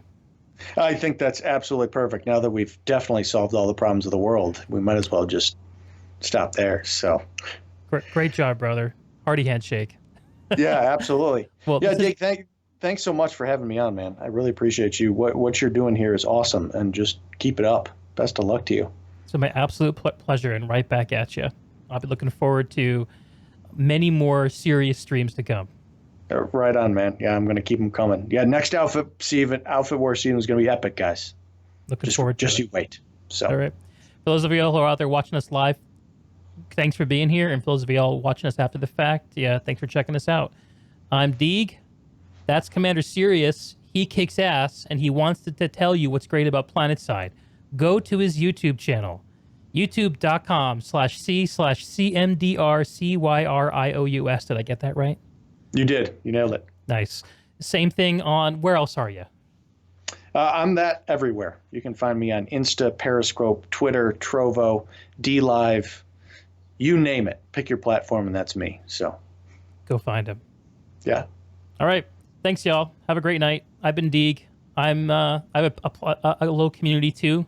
You can hit exclamation Discord in the chat to find us, or check us out on YouTube. Search for Deeg. Thanks, y'all. Good Deegan, night. can I prod Yeah. you right as the end here, since we're signing off? You did such a great job with the Grug version. Can I hear one of your endings Oh, that mimics Commander Cyrious at the end? oh, you want me to repeat it? Say it I want to again? hear. I want to hear. You want to hear a because re-rendition? I know we're going to see you. No, I know we're going to see you Planetside, and I just want to hear your rendition of that. I will do another rendition. Okay. Okay. Ahem. Big Grug wake up on Araxis with Big Club.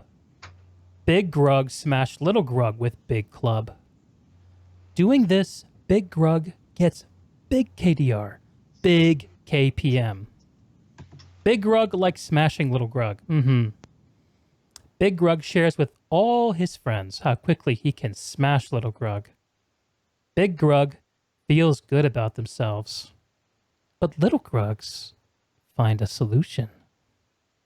If Little Grugs stick together, work as team, Big Grugs can't smash them very well. This makes Big Grugs sad. Big Grugs want Little Grugs to spread out so they can smash them better. Big Grugs make fun of Little Grugs for being together. And Commander Grug comes along and says, smashing Little Grugs no make you Big Grug. Smashing other Big Grugs only what make you Big Grug. Big Grugs get mad. They say Commander Grug only says that because he can't smash Little Grugs fast. So, they challenge Commander Grug to go smash Little Grugs even faster than average Big Grug smash them. And then, when he does that, there's deafening silence. And they delete their comments and we're left right here. Awesome. Thanks a bunch, Deeg. I'll see you Planetside, man. Take care, brother. Thanks, y'all.